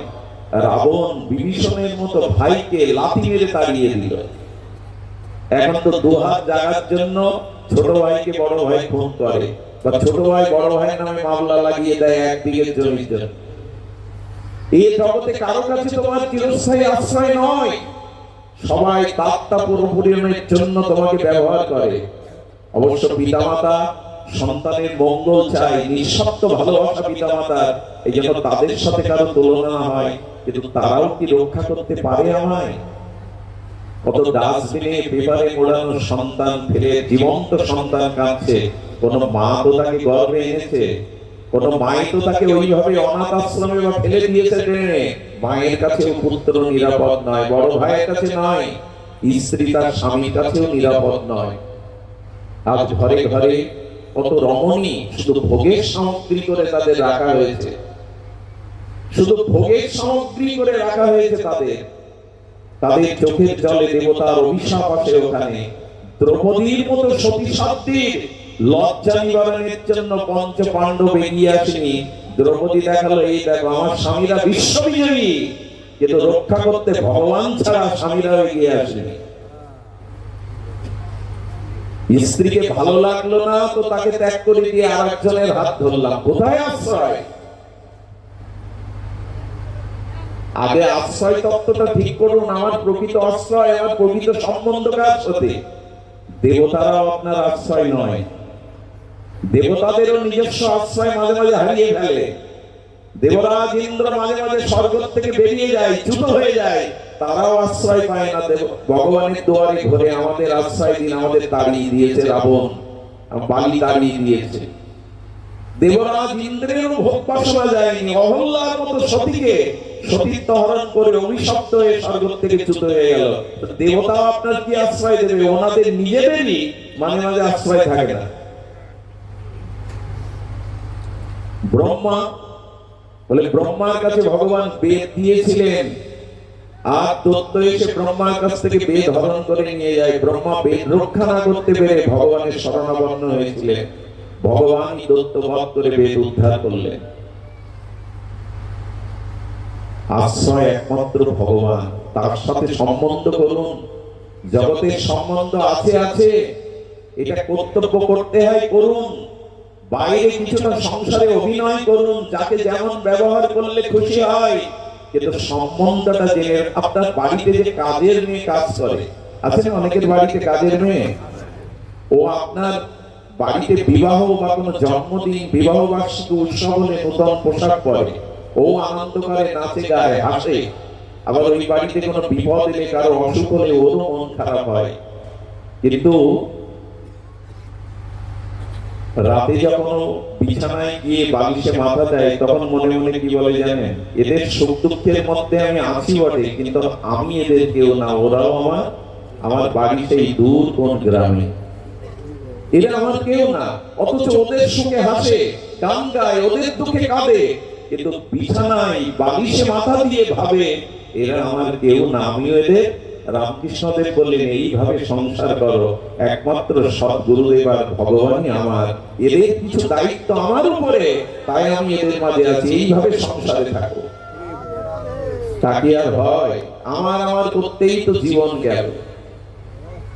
মৃত্যুর সময় হাত ভগবানের দিকে উঠলো না, বড় খোকা তুই কোথায়, ওগো তুমি কোথায়? ওদের খুঁজে বেড়াচ্ছে মৃত্যুর সময়। সারা জীবন তো ওই খুঁজেছে। মনে পড়ে তো প্রায়ত মুরারিমোহন দাস বাবাজি মহারাজ বলতেন, এই বিশ্ববন্দিত পাবন পদরেণু, উনি বলতেন, এক বিষয়ী লোক মারা যাচ্ছে আর বলছে স্ত্রীকে, তুমি কোথায় গো? এই তো তোমার মাথার কাছে। বড় খোকা, আমি তোমার ডান হাতে আছি বাবা। মেজ খোকা, বাবা আমি তোমার বাম হাতে। ছোট খোকা বললে, আমি তোমার চরণের কাছে। বললো, বেটা সব এখানে, তো দোকানে কে? যে ব্যক্তি মারা যাচ্ছে সে বলছে, সব এখানে, তো দোকানে কে? এই হলো আমাদের দুর্দশা। হাত আর গৌর বলে উঠবে না, রাধে বলে উঠবে না, ধরবে স্ত্রী কোথায়, পুত্র কোথায়, ওদের সাথেই তো জড়িয়ে আছি সারা জীবন। এই জন্য মাঝে মাঝে একটু বের হন।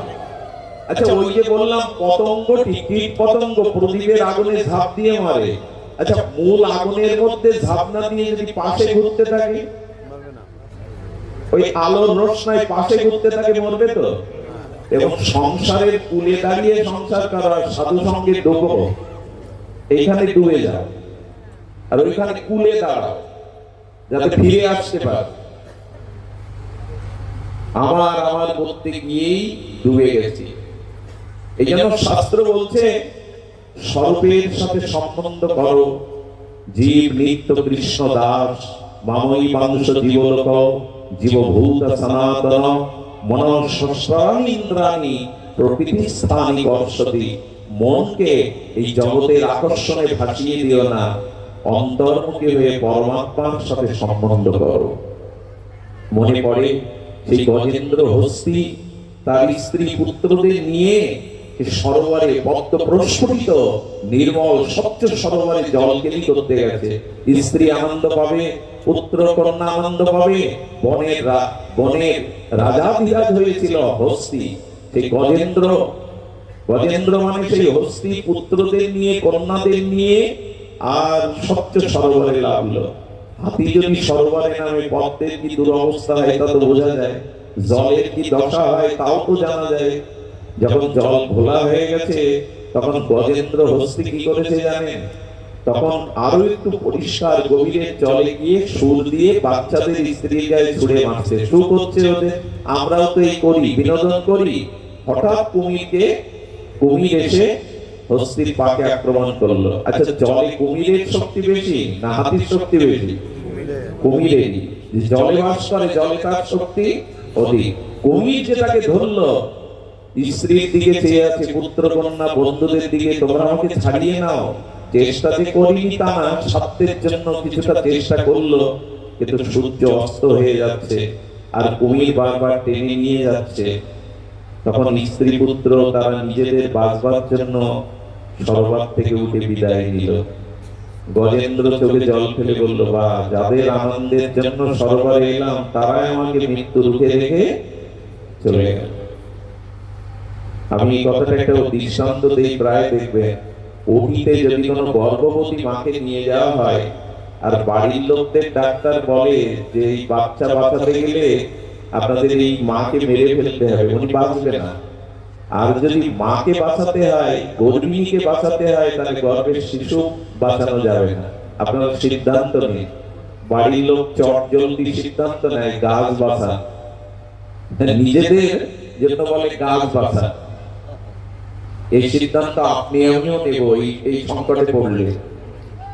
এই জগতে আপন সুখের জন্য সবাই আপনাকে ধরে রেখেছে, তার সুখ না হলে আপনাকে কেউ ধরে রাখবে না। নিজেদের মৃত্যু দেখে, বিপদ দেখে গজেন্দ্র বলল, সংসার এমনই, তবে কে আমায় রক্ষা করবে? কেউ কি নেই?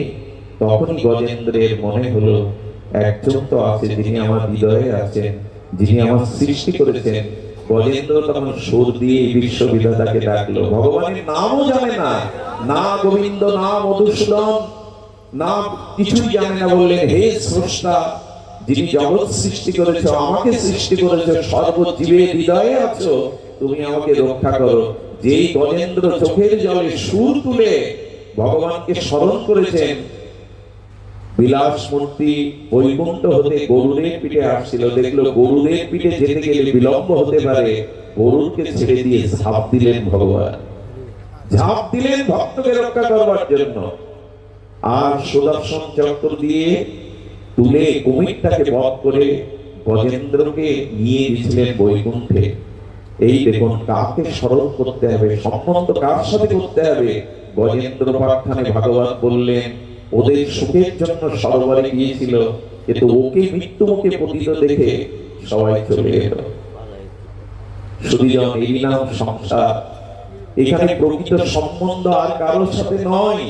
হ্যাঁ, স্ত্রী পুত্র আছে, পিতামাতা আছে, তাদের প্রতি কর্তব্য পালন আছে, টাকা রোজগার করতে হয়, ব্যবসা করতে হয়, ঘর বাড়ি দেখতে হয়, কিন্তু মনে মনে ওই কাজের মেয়েটার মতো ভাবুন, এরা আমার কেউ না, আমি বিদেশে এসেছি, এদের কাছে কোন জন্মে ঋণ ছিলাম, সেই ঋণ শোধ করবার জন্য এদের ঘরের মানুষ হয়ে এসেছি।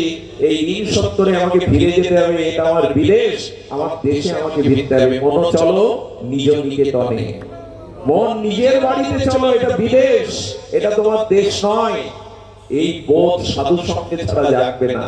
ভগবত কৃপা না হলে, এই বিষয় সংসারে মেতে থাকলে এই বোধ জাগবে না।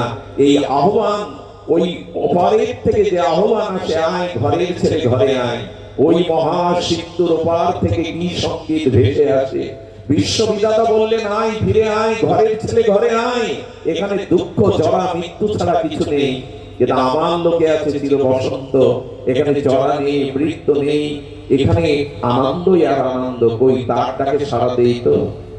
ওই সিন্ধুর ওপার থেকে ওপার থেকে ডাকছেন, আমার প্রিয় পরম ফিরে এসো। সুধীবৃন্দ, এই জন্য সম্বন্ধ যাদের সাথে করেছি, এই সম্বন্ধ টিকবে না। এটা বিনাশী অনিত্য সম্বন্ধ। ভগবানের সাথে সম্বন্ধ করুন। তাহলে কে করে দেবে? বলো গুরু মহারাজ।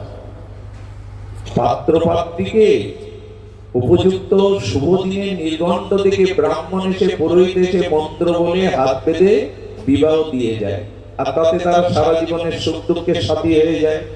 বলে তেমনি গুরুদেব ভগবানের সাথে আমাকে যুক্ত করে দেয়। শ্রী গুরুদেব ভগবানের সাথে আমাকে যুক্ত করে দেয়। তুমি তার। সুধীবৃন্দ, এই হলো সম্বন্ধ। আর কোন বস্তুর সাথে কারোর সাথে সম্বন্ধ হলে কি হয়? সম্বন্ধ হলে তখন কর্তব্য এসে দাঁড়ায়। এই কর্তব্য হলো অভিধেয়। অভিধেয় মানে কর্তব্য।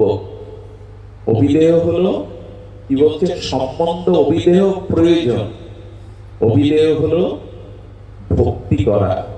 অর্থাৎ যখনই সম্পর্ক হলো, তখন তার প্রতি আপনার সেবা ভাবনা আসে। এটাই হলো অভিধেয়, অর্থাৎ কর্তব্য পরায়ণতা। যারা দীক্ষা নিয়েছেন, তাদের দ্বিতীয়বার জন্ম হয়েছে, তাদের উচিত ভগবানের সাথে যে সম্বন্ধ হলো, সেই সম্বন্ধের দ্বারা কর্তব্য পালন করা। দীক্ষা নিয়ে একটু বিগ্রহ সেবা করা, ফুল তুলসী দেওয়া, এটা অভিশাপ হলো আমাদের দেশে। আমরা পুরুষরা দাবি করি, মনে করি যে মায়েরাই শুধু ঠাকুর ঘরে পূজা অর্চনা করবে, এটা আমাদের কাজ না। কিন্তু পুরুষ তো এক ভগবানই, আমরা সবাই প্রকৃতি। আমাদের প্রত্যেকের উচিত দীক্ষার পরে অন্তত ঠাকুরের চরণে 5 মিনিট সময় হলে একটা ফুল তুলসী দেওয়া। তা না হলে দীক্ষা মন্ত্র ফলবতী হয় না। সম্বন্ধ করলে তার প্রতি একটা কর্তব্য পরায়ণতা আসতে হয়। করি তো। গুরুদেব বলে দিয়েছেন, অন্তত 4 মালা জপ করবে, 25 মিনিট সময় লাগবে। 1000 কাজের ভিড়ে 25 মিনিট সময় তেমন কিছু না। দেন তো প্রতিদিন 4 মালাতে। কর্তব্যটা করছি কি আমরা? এই যে একটু ভগবানের প্রসাদ পাওয়া, সুধীবৃন্দ, তাকে একটু দিয়ে পাওয়া। আমি পরিবারে আমার মনোমত খাদ্য এনে সেটা রন্ধন করে চর্বশ্রেষ্ঠ ন্যায্যপেয় জিহ্বার লালসায় পাচ্ছি। আমার কবে এই মন জাগবে যে আমার পরিবারেরই একজন ভগবান, তাকে একটু দিয়ে পায়। তার সামনে যা করেছি, এইটা একটু দিয়ে, একটা তুলসী পাতা দিয়ে পাই, ওটা তখন প্রসাদ হয়ে যাবে। ওটা তখন আপনার প্রতি কৃপা হয়ে যাবে। সুধীবৃন্দ, এই জন্য কর্তব্যটা করতে হবে। আমি দীক্ষা নিয়েছি, এটা বড় কথা না। সম্বন্ধ হয়েছে, এটা বড় কথা না। বিবাহ করলে স্ত্রীর দায় দায়িত্ব পতিকে পালন করতে হয়। পতি মানে কি? যিনি পরিপূরণ করেন, যিনি রক্ষণ করেন, যিনি দায়িত্ব পালন করেন, তাকেই তো পতি বলে। আমি পতি রূপে কৃষ্ণকে বরণ করেছি, ভগবানকে বরণ করেছি জীবন স্বামী রূপে। তার প্রতি আমার কর্তব্য নেই? ওই যজ্ঞ শুনতে যাব, 2 দিন পাঠ শুনতে যাব, এইটুকু কর্তব্য নেই? নিত্য কর্তব্য আছে। বৈষ্ণবরা প্রভাতে উঠে কি করে? সেই গুরুদেবার মন্ত্র স্মরণ করে, ভগবানের চরণে, অফিসে, বাণিজ্যালয়ে যাওয়ার আগে একটা তুলসী দিয়ে প্রণাম করে যান, প্রভু সময় কম, আমার এই অর্ঘ্য, এই ফুল, এই জল গ্রহণ করো তুমি। একটা প্রণাম করুন তাকে। একটা ফুল দিতে কত সময় লাগে? একটা গীতার শ্লোক করতে 5 মিনিট লাগে। পেপার পড়ে ঘন্টার পর ঘন্টা সময় কাটাই, টিভি দেখে 5 মিনিট একটা গীতার শ্লোক পড়ি না। ঠাকুর ঘরে ঠাকুরের অভিষেক করে যে চরণামৃত ওই প্রতিদিন পান করুন, অকাল মৃত্যু আসবে না। অনেক ব্যাধির হাত থেকে রক্ষা পাবেন। কিন্তু এইখানে যারা আছেন 99% মানুষ প্রতিদিন চরণামৃত পান না, কিন্তু এর মধ্যে এমন 75% মানুষ আছে আমরা প্রতিদিন 2-3 কাপ চা পাই। চা পাওয়াতে আমার আপত্তি নেই, পান, কিন্তু মাঝে মাঝে ভগবানের চরণামৃতটাও পান, এটা অকাল মৃত্যু রোধ করে। চরণামৃত এটা পাই না, এই জন্য আমাদের রুচিটাই বদলে গেছে। আমরা শুধু দীক্ষা নিতে হয়, একটু হরিনামে যেতে হয়, একটু পালা কীর্তন শুনতে হয়, একটু তীর্থ ভ্রমণ করতে হয়, এইটুকুই। নিত্য ভগবানের প্রতি আমার দায়িত্ব আছে, কর্তব্য আছে। যারা নিত্য ভগবানের সেবা করে, মনে পড়ে একবার আমাদের এক পরম ভক্ত, তিনি আগ্রায় থাকতেন, তখন মোগলদের শাসন আমল। তো আগ্রাতে তিনি ছেড়ে যাননি, কেন জানেন? আগ্রার মানুষগুলো ভগবান বঞ্চিত হবে, হরিকথা বঞ্চিত হবে, তাই জীবনের উপরে উনি সমস্যা রিস্ক থাকলেও ওইখানে পাঠ করতেন। আর কি করতেন? পাঠ করতেন প্রতিদিন, আর যমুনা থেকে ভোরবেলা জল এনে ভগবানকে অভিষেক করাতেন। কিন্তু আমাদের হিন্দুদের ভিতরে স্বজাতি বিদ্বেষটা খুব বেশি। ওইখানে লোক গিয়ে বসতো, ওনার সমাজ ছড়িয়ে গেল, তাই তারা কি করলো? মোগলদের কাছে নালিশ করলো। আগ্রায় বাস করে ভগবানের সেবার নাম করে লোক জোগাড় করে, তাদের রাজনৈতিক মতলব বুদ্ধি প্রদান করে, আপনি ওকে অ্যারেস্ট করুন। তো সেই রাত্রেই নবাবরা পাঠিয়েছে ওকে বেঁধে নিয়ে এসো। ও তখন কি করছিল জানেন? ও তখন ভগবানকে রাত্রে যদি পিপাসা লাগে তাই তুলসী পাতা দিয়ে এক গ্লাস জল দিয়ে রাখতো। জলটা নিয়ে যাবে ঠাকুর ঘরে, এই সময় এসে ধরে নিয়ে গেল। সুধীরবৃন্দ, তখন দিল্লিতে তাকে নিয়ে বন্দি করা হলো। ভুল বোঝানো হয়েছে সম্রাটদের। বন্দি করার পরে রাতে যখন শুয়েছে নবাব, কি বলবো আপনাদের, নবাবের সামনে ভগবান প্রকট হয়ে চাবুক দিয়ে তাকে মারতে লাগলেন। আমার তৃষ্ণার জলটুকু তাতে দিতে দিসনি, আমার তৃষ্ণার জলটুকু সেবাটুকু তাকে পরিপূরণ করতে দিসনি। সেই জলটুকু কারাগারে গেছে বলে কাঁদছে না, ওই ভক্ত বসে বসে কাঁদছে, জলটুকু দিতে পারলাম না, রাতে যদি তার পিপাসা লাগে। প্রতিদিন দেওয়া অভ্যাস।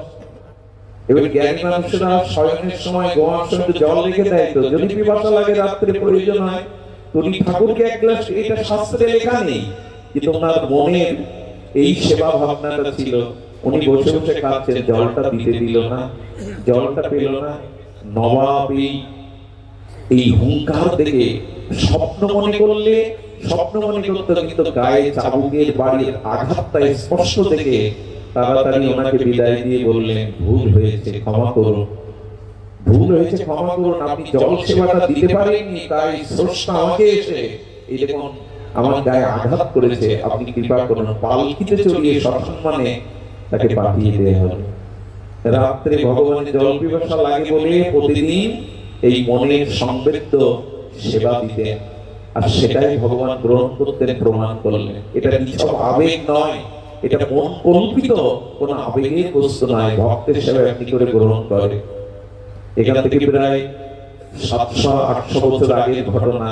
ওই মহাজন রাত 2টোয় ঘুম থেকে উঠে 3 কিলোমিটার দূরে যমুনাতে জল আনতে যেতেন। যেখানে থাকতেন আগ্রায়, সেখানে যমুনা 3 কিলোমিটার দূর। উনি যেতেন, তখনকার দিনে ঘড়ি ছিল না, আকাশের তারা দেখেই মানুষ সময় নির্ণয় করত। একদিন মেঘ হয়েছে, সারা রাত বৃষ্টি হচ্ছে, কালো মেঘে আকাশ ছেয়ে গেছে, তারাগুলি দেখা যায় না, নক্ষত্রগুলি। উনি তখন কি করেছেন? রাত 12টায় প্রভাত মনে করে, ব্রাহ্ম মুহূর্তে মনে করে রাত 12টায় উঠেছেন। এটা ঘোর কালো অন্ধকার, চারিদিকে বৃষ্টি থেমে গেছে, কিন্তু অন্ধকার যায়নি। কোন পথে যাবে, কোথায় হারিয়ে যাবে, বয়স হয়েছে। ঠাকুরের অভিষেক করবে বলে সেদিন বললেন, আমি নিজে হাতে জল না আনলে আর বেলা উঠে গেলে যদি এর ছোঁয়া তার ছোঁয়া লাগে, এই জন্য উনি যাচ্ছেন, কিন্তু পথ তো হারিয়ে ফেলছেন। সঙ্গে সঙ্গে দেখা এক কিশোর বালক হাতে অগ্নির একটা মশাল জ্বালিয়ে বলছে, বাবা, আরে এই রাত্রে কোথায় বেরিয়েছো, ফিরে যাও, আমার একটা জিনিস হারিয়েছে তাই খুঁজতে এসেছি, এই আলো জ্বালিয়ে তুমি ফিরে যাও। বলে, তুমি কোথায় যাও? আমি তো যমুনার দিকেই যাব। সেই আলোর পথ রচনা করে তাকে নিয়ে গেলেন, আর দেখছে ছেলেটার, বালকটার হাতের আলো যেমন জ্যোতি, তার অঙ্গের জ্যোতিও তেমন। তার অঙ্গের যদিও চারিদিকে যেন আলোকময় হয়ে গেছে। উনি যমুনায় স্নান করে জল নিলেন, জল নেওয়ার পরে দেখেন ঘাটে দাঁড়িয়ে আছে। বলল, কি পেয়েছো তোমার জিনিস? বলল, পেয়েছি। আমি চললাম, কিছুটা পথ এগিয়ে এসে বালক অদৃশ্য হয়ে গেল। উনিও দেখলেন হঠাৎ করে, আমি মন্দিরের সামনে কি করে এত তাড়াতাড়ি এলাম। মন্দিরে ঢুকে ভগবানকে যখন ওই জলে অভিষেক করাতে যাবে, দেখছে গোবিন্দের হাতে কালো কালি, আর চরণে দেখছে বালি মাখা। বুঝতে বাকি রইল না এই বালকটাকে। গোবিন্দই তাকে এই নিত্য সেবার জন্য আলো জেলে তাকে যমুনা পর্যন্ত নিয়ে গেছে। সেই দিন ভগবানকে অভিমান করে বলেছিল, কে তোমাকে বলেছে আমার জন্য খালি পায়ে এত হাঁটতে? কে বলেছে হাতে তোমাকে কালি মাখতে? ভগবান যেন তাকে শুধালেন সেই অমৃত কথা, তুমি আমার সেবার জন্য দেহ সুখ ত্যাগ করে, নিদ্রা ত্যাগ করে আমাকে অভিষেক করবে বলে জল আনতে যাচ্ছে অন্ধকারে। আমার কি সাধ হয় না তোমার মতো ভক্তকেও সেবা করতে? আমার কি সাধ হয় না? এই জন্য তার প্রতি যে সেবা কর্তব্য আপনারা করেন, সেই কর্তব্যের প্রতিদান তিনি দেন। মায়ের মূর্তির সামনে আপনারা জানেন তারাপীঠে বামাখ্যাপা একবার মন্দিরে প্রচ্ছদ করে দিয়েছিলেন। তার কারণ তিনি মাকে বড় মা বলে ডাকতেন, মাকে বড় মা বলতেন তিনি। গর্ভধারিণী মাকে ছোট মা, আর আমার জগৎ জননী আদ্যা শক্তি দেবীকে বড় মা বলতেন। মন্দির কমিটি দেখলো বামাখ্যাপা মন্দিরে প্রচ্ছদ করছে, তাকে ঘাট ধাক্কা দিয়ে তাড়িয়ে দিল। আরে মূর্খ, শাস্ত্র জানো না মায়ের মন্দির অপবিত্র করছো? 3 দিন মামা পড়ে গেল, ও বড় মা, বড় মা রে, সন্তানকে মায়ের কোলে কাপড়ে প্রচ্ছদ করে দেয় না, তাই বলে মা তাড়িয়ে দেয়? 3 দিন না খেয়ে পড়ে আছে বাবা। 3 দিন বাদে তারাপীঠে ভোগ লাগাতে গেলে মা বললেন, আমি 3 দিনের উপবাসী। পূজারী বললেন, তোমার ভোগ তো নিত্যই লাগে, নিত্যই ভোগ উপাচার দেয়া হয়। সন্তান না খেলে কি মা খায় কখনো? আমার বাবা পড়ে আছে 3 দিন, মুখে সে কিছু দেয়নি। যে এই কথা মন্দির কর্তৃপক্ষ সেবকবৃন্দ জানলো, সেই দিন থেকে নিয়ম হলো কি জানেন? মা বলেছিলেন, সন্তানের বস্ত্রে কোলে গায়ে যদি সন্তান মলমূত্র ত্যাগ করে, মা তা ঘৃণা বোধ করে না। এটা সন্তানের অপরাধ নয়। ও শিশুর মতো আমাকে বড় মাই বলে ডাকে, ওকে নিয়ে এসো, ওকে সেবা দাও। আজও তারাপীঠের নিয়ম কি জানেন? সেই দিন থেকে ভোগ হলে আগে বাবার নামে নিবেদন হবে, তারপরে মায়ের নামে। এখনো এই রীতি। ভালোবাসার প্রতিদান মা দিতে পারে। শুধুবৃন্দ, এই জন্য সম্বন্ধটা ভগবানের সাথে শুধু মুখোমুখি নয়, এটি হৃদয়ের আত্মিক সম্বন্ধ। আর যখনই সম্বন্ধ হবে, তখন তার সাথে কর্তব্য করতে হবে। দেখুন, আমাদের সম্বন্ধটা সাধুগুরুর সাথে নাই, এই জন্য তো আমাদের জীবনের সমস্যা যায় না। আমরা বাড়িতে জামাই এলে, আত্মীয় স্বজন এলে, তাদের খুশি করার জন্য কি সেবা দিলে তারা সন্তুষ্ট হবে, আমরা উঠে পড়ে লেগে থাকি। কত কি তৈরি করে রাখি, কত রকম চিন্তা করি। ওই সাধুর জন্য এই আদরটা বুঝি তো আমরা, ভক্তের জন্য, গুরুদেবের জন্য।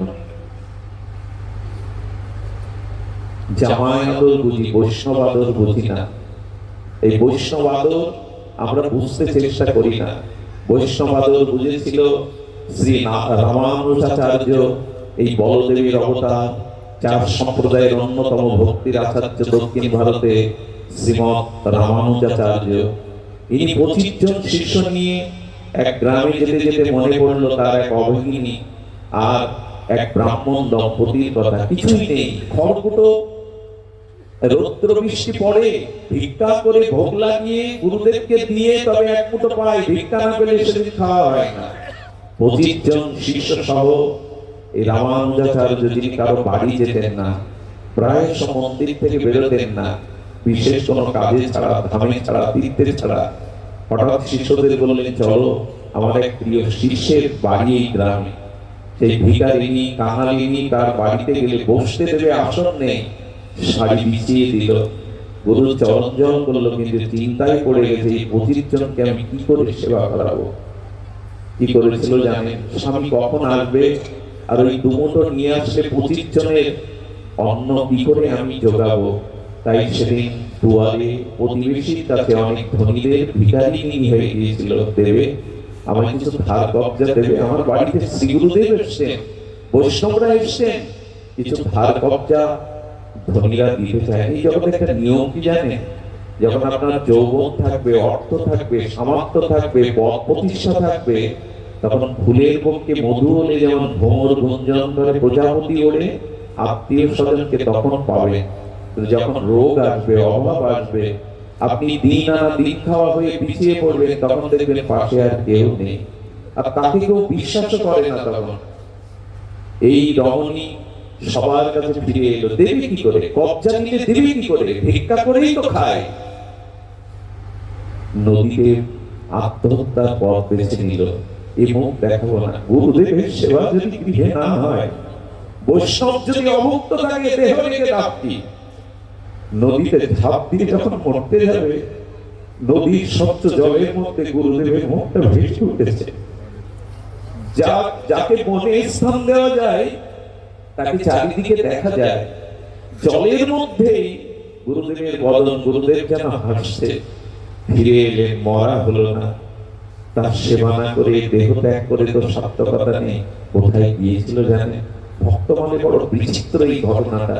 ওই গ্রামের এক ধনী একমাত্র পুত্র ছিল লম্পট। সেই সুন্দরী সতী রমণীকে পাওয়ার জন্য বহু প্রলোভন দেখিয়েছে, রাজধানী করে রাখবো, অর্থবিত্ত সোনাদানা দিয়ে ভরিয়ে রাখবো, শুধু দেহটা আমায় দাও।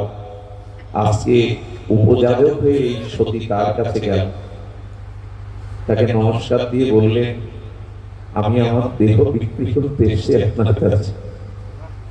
অবাক হয়ে তাকিয়ে যাচ্ছে, যাকে বছরের পরে বছর প্রস্তাব দিয়ে প্রলোভন দেখিয়ে একবারও সে আমার দিকে চাইনি, প্রত্যাখ্যান করেছে, সে আমার কাছে এসছে।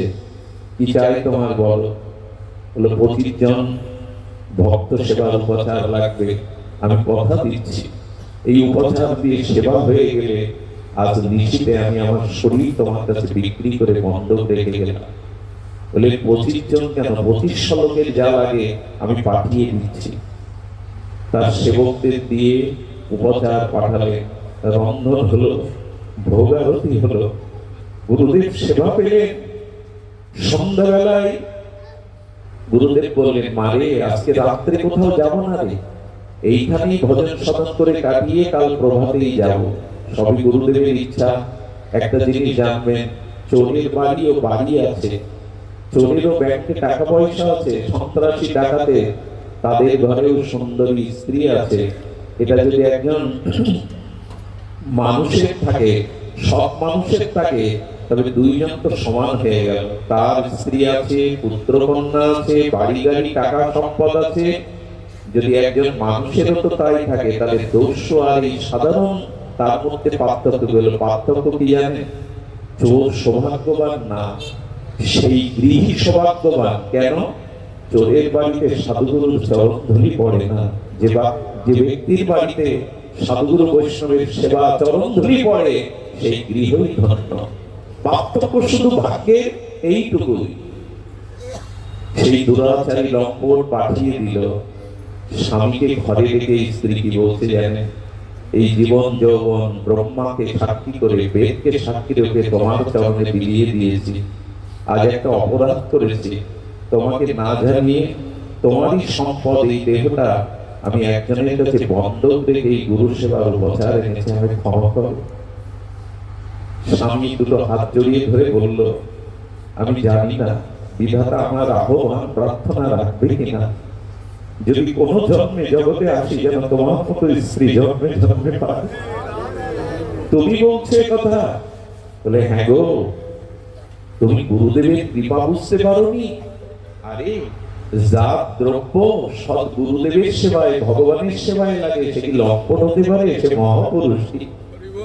সবার বস্তু ভগবান, ভগবান সেবায় লাগে না, ভক্ত সেবায়। সকলের অর্থ আছে, এক ফোঁটা কি বৈষ্ণবকে দেয় সবাই? ভগবানের সেবায় কি লাগায়? বলেন, যার অর্থ গুরুদেবের ভগবানের সেবায় লেগেছে উপচার, সে সাধারণ না। আমি তোমাকে সাজিয়ে দিচ্ছি, তুমি যাও, আর যাওয়ার বেলা একটু প্রসাদ নিয়ে যেও, আমার প্রণামটা তাকে দিও। সুধীবৃন্দ, লাল পেড়ে সাদা করে শাড়ি পরে আলতারাজে রাঙিয়ে গুরুদেবের চরণে, গুরুদেব কি জানেন না? সব জানেন। কি হয়েছে জানেন? ওই বহুদিনের পুরানো কাঁসার থালা, 100 বছরের পুরানো কাঁসার থালায় যখন আবর্জনা মরিচা পড়ে যায়, একটু তেঁতুলের রস দিয়ে মাজলে সোনার মতো চকচক করে, দেরি লাগে না, চকচক করে ওঠে। ওই যে ওর দ্রব্য গুরুদেব যখন সেবা করেছে বৈষ্ণবরা, ওই সেবার প্রতিটা গ্রাসে গ্রাসে ওর চিত্তটাও পরিমার্জন হয়ে গেছে, ওর ভিতরে পশুবুদ্ধিটাও কেটে গেছে। যত এই এক এক মুঠো গুরুদেব সেবা নিয়েছে, ওর চিত্তটাও শুদ্ধ হয়ে গেছে। সুধীবৃন্দ, ওই শুদ্ধ চিত্তে যখন এই রমণী তার দুয়ারে পৌঁছালো, আত্মনুশোচনায়, বিবেকের দংশনে হাত জোর করে বলছেন, পারলে আমাকে ক্ষমা করো। যে গুরু সেবায়, বৈষ্ণব সেবায় তুমি তোমার দেহটা বিক্রি করতে এসেছো, আমি সেই দেহের দিকে প্রতিষ্ঠিত দিয়েছি। আমার বিবেক বলছে আমার উচিত হয়নি, ক্ষমা করো আমায়।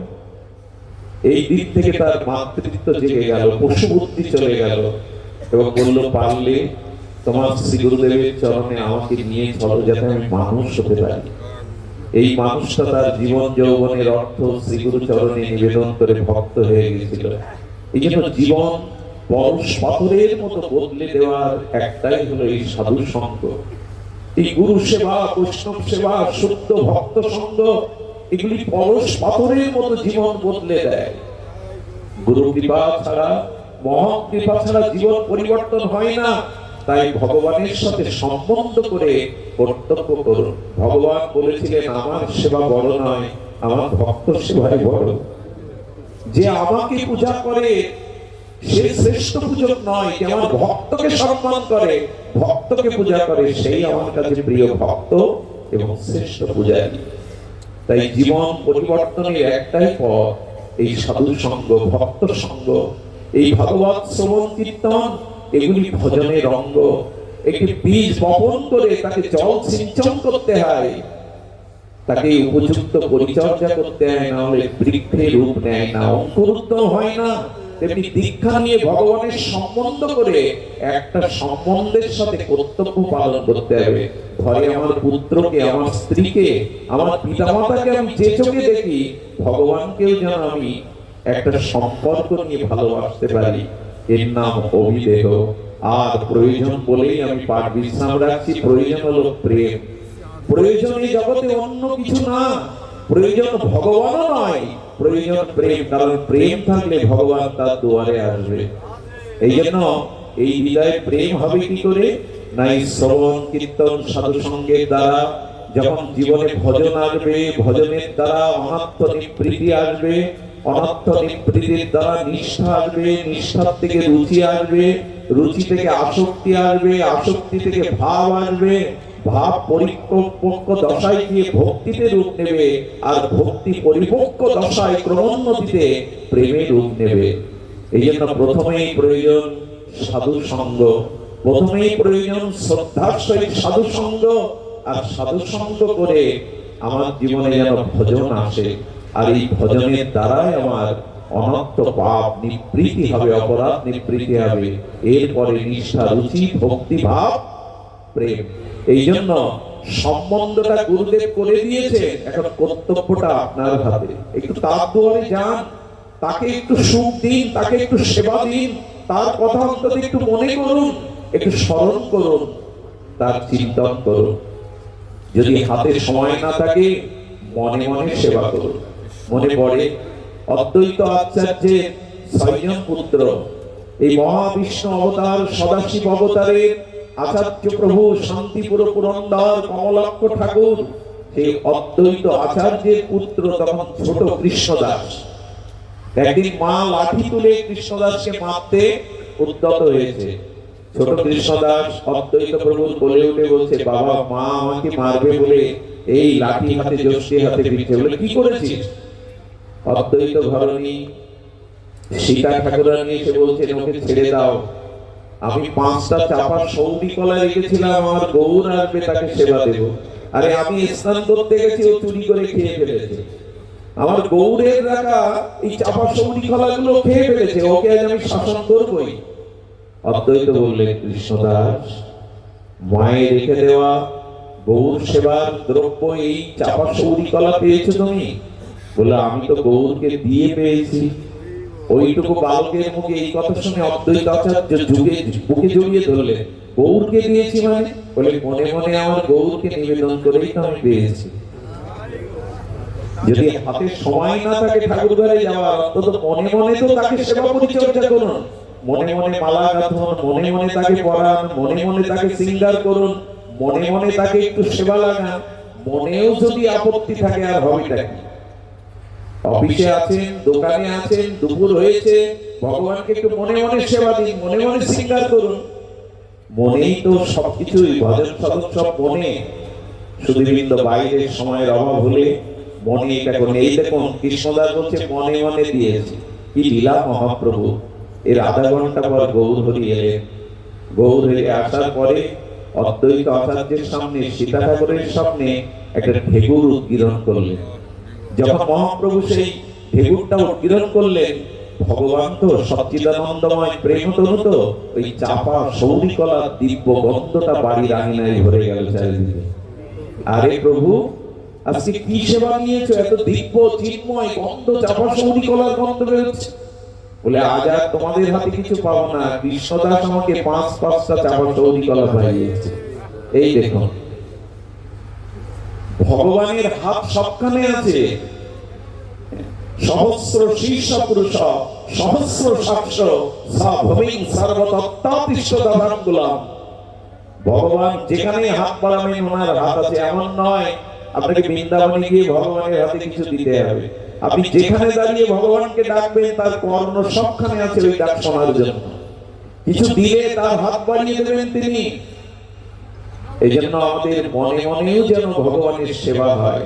ঠাকুর মশাই তো এই শরণাঙ্গ সাধন বলেছেন, রাধা কৃষ্ণ প্রাণমোর যুগল কিশোর, জীবনে মরণে গতি আর নাহি মোর। যমুনার কুলে কেলি কদম্বের বন, রতন বেদির পরে বসাবো দুজন। বসন্ত মনে মনে সেই যমুনার জল, মধুময় আনন্দময় বৃন্দাবন, আর সেই কদম্ব কেলির কানন, তার মধ্যে স্বর্ণ বেদির পরে দুজন দুজনকে বসিয়েছি। শ্যাম গৌরী অঙ্গে দেব স্বচন্দন গন্ধ, অধরে তলিয়া দিব কর্পূর তাপ বলে। এই সেবা ভাবনাগুলো ঠাকুর মশাই বলছে মনে মনে করো, মনে মনে করো। আর নিভৃত নিকুঞ্জে যায়া সষ্টাঙ্গ প্রণত হইয়া ডাকিব হা রাধানাথ বলি। বাড়ি বসে বসে রাধা কুণ্ডে চলে যান, শ্যামকুণ্ডে চলে যান। বাড়ি বসে বসে বাকি বিহারীকে দেখুন, রাধারমণকে দেখুন, গোপাল ভট্টের। এটা মন চলে যেতে পারে, মনের নেত্র চলে যেতে পারে, মানুষ নেত্র। মনে মনেও তাকে ভালোবাসুন, মনে মনেও তাকে সেবা করুন। মালতীর মালাগাতি প্রবদভার বলে, কই এটা মনে হয় না তো? তার বলে এই মালা পরালাম মনে মনে। এক গুরুদেব এসেছিলেন বৃন্দাবন থেকে, আর গ্রামে যাওয়ায় সবাইকে দীক্ষা দিয়েছেন। এক কৃপণ, ধনী কিন্তু অতি কৃপণ, এত কৃপণ একটি পয়সাও সৎ কাজে ব্যয় করে না। কি কৃপা হয়েছে, গুরুদেব তাকে দীক্ষা দিলেন। 15 দিন গুরুদেব গ্রামে আছে, তার কাছে যায় না। কেন জানেন? যদি বৈষ্ণব সেবা দিতে বলে, যদি কোনো অর্ঘ চেয়ে বসে, কৃপণ লোকটা তো বাঁচানোর জন্য ব্যস্ত। গুরুদেব ভাবলেন চলে যাব, যাওয়ার আগে একটা উপায় করে দিয়ে যায়। দীক্ষা যেমন নিয়েছে, ডাকতে পাঠিয়েছে। ভয়ে ভয়ে এসে বলছে, গুরুদেব সময়ের অভাব, তাই আসতে পারি না, কিছু মনে করবেন। গুরুদেব তো বুঝতে পারছে কেন আসে না। গুরুদেব বললেন, তোমাকে একটা উপায় করে দিয়ে যাবো, একটা ভজন দিয়ে যাবো। এই বুকের ভিতরে ধড়ফড় শুরু হয়েছে। ভজন মানেই তো সেই কিছু করতে হবে, ব্যয় করতে হবে। গুরুদেব অন্তর্যামী, বলে বাবা আমি যে ভজন তোমায় দেবো, তাতে কানা করিও ব্যয় করতে হবে না তোমার। তখন আগ্রহ বেড়ে গেছে। গুরুদেব বলুন, গুরুদেব বলুন, পয়সা ব্যয় হবে না তো? গুরুদেব বলুন। বলে কালকে স্নান করবে, একটু তিলক নেবে, আর নিয়ে মনে মনে যা ইচ্ছা ভগবানের জন্য রান্না করবে। ক্ষীর পারো, পায়স পারো, ক্ষীর পারো, এর মনে মনে, পয়সা ব্যয় হবে না তো তোমার। আর মনে মনে বাড়িতে দিয়ে ভগবানকে একটু ভোগ লাগাবে। এইটুকু পারবে না? প্রথম 5 মিনিট করবে, ভালো লাগলে সময় বাড়িয়ে দেবে। মনে মনে না, তখন মুখে বলছে পয়সা ব্যয় হবে না, যখন মনে গুরুদেব খুব পারবো, কাল থেকেই শুরু করে দেব, পয়সা ব্যয় তো হবে না। পরের দিন স্নান করে তিলক নিয়ে আর বসে বসে ক্ষীর রান্না করছে। ক্ষীরে চিনি বেশি দিল, কিশমিশ বাদাম দিল, আর কত কিছু দিয়ে উপাদেয় ক্ষীর তৈরি করে বাটিতে করে মনে মনে ভগবানকে লাগাতে গিয়ে বেঁধে যাচ্ছে। কোথায় ভাবছে জানেন, এক বাটি দেবো, অর্ধেক রেখে দিলে হতো না? কৃপণতা এমন একটা দোষ, ওটা মনেও পৌঁছে যায়। এক বাটি দেবো, একটু রেখে দিলে হতো না? যেই অর্ধেক কাটতে গেছে, ভগবানের কি লীলা, সদ্গুরুদেবের কৃপা হয়েছে, তো ভগবান প্রকট হয়ে গেছে, হাতে ধরে বলছে তোর কি এসে যায়, মনে মনে দিবি আমার জিনিস, তোর কি এসে যায়? প্রকট হয়ে গেছে ভগবান। আরে ভগবান, তুমি প্রকট হয়েছো, বলো তোর কি এসে যায়, সবটুকু দিবি মনে মনে। এই ব্যক্তি ভগবান দর্শনের পরে জীবনের সর্বস্ব ভগবানের নামে দিয়ে ব্রজে বাস করতেন। মনে মনে দিতেও যদি আমাদের আপত্তি থাকে, মনে মনে লীলা স্মরণ, রাত্রে যখন ঘুমাবে বিশ্বাস করুন, এটা 2-4 দিন অভ্যাস করুন, রাধারানীর চরণটা একটু চিন্তা করে ঘুমাবে। তবে আবার চরণে মাথা রাখবেন না, তাহলে রাধারানীকে দাঁড়িয়ে থাকতে হবে সারা রাত। চরণটা চিন্তা করে চরণ ছায়াতে ঘুমাবে। আর ঘুম যদি নাও ভাঙে, অনেকেই তো এখন ঘুমেই আর ঘুম ভাঙে না, জানবেন রাধারানী আপনাকে কৃপা করবে। একটা চিন্তা করে রাধারানীর চরণ চিন্তা করে একটু স্মরণ করুন না। সকালবেলা উঠে চোখ বন্ধ করে আগে শ্রী গুরুদেবের চরণটা দেখুন, রাধারানীর বদনটা দেখুন, চরণটা দেখুন, তারপরে চোখ খুলে বউ ছেলে মেয়েকে দেখুন। এই দুটো অভ্যাস ঘুমানোর সময় আর চোখ খোলার সময় অভ্যাস করুন। যেদিন একেবারে চোখ বন্ধ হয়ে যাবে, সেদিন এই অভ্যাসটা কাজে লাগবে। ছোটখাটো জিনিস, এই জন্য কিছুটা কর্তব্য করুন।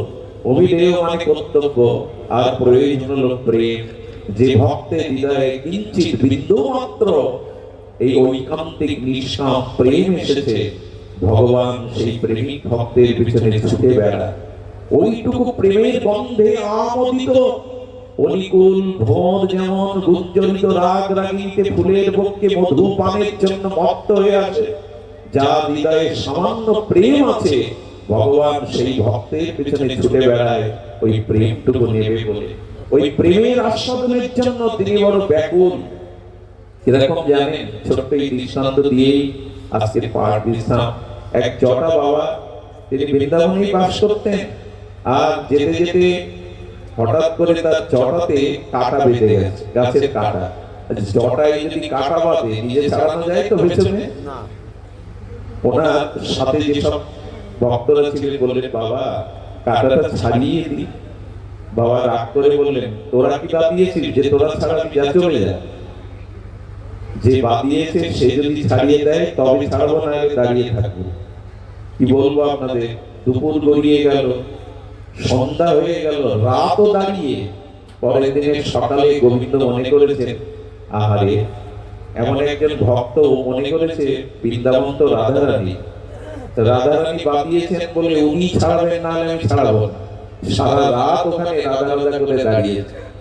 গোবিন্দ কিশোর মূর্তি নিয়ে এসে বলছেন, বাবা সারা রাত দাঁড়িয়ে কিছু খাওনি, আমি কাঁটাটা ছাড়িয়ে দিই। কে তুমি? তুমি বাঁধিয়েছো? বললেন, বাবা আমার পরিচয় কি? বলল, পরিচয় দাও।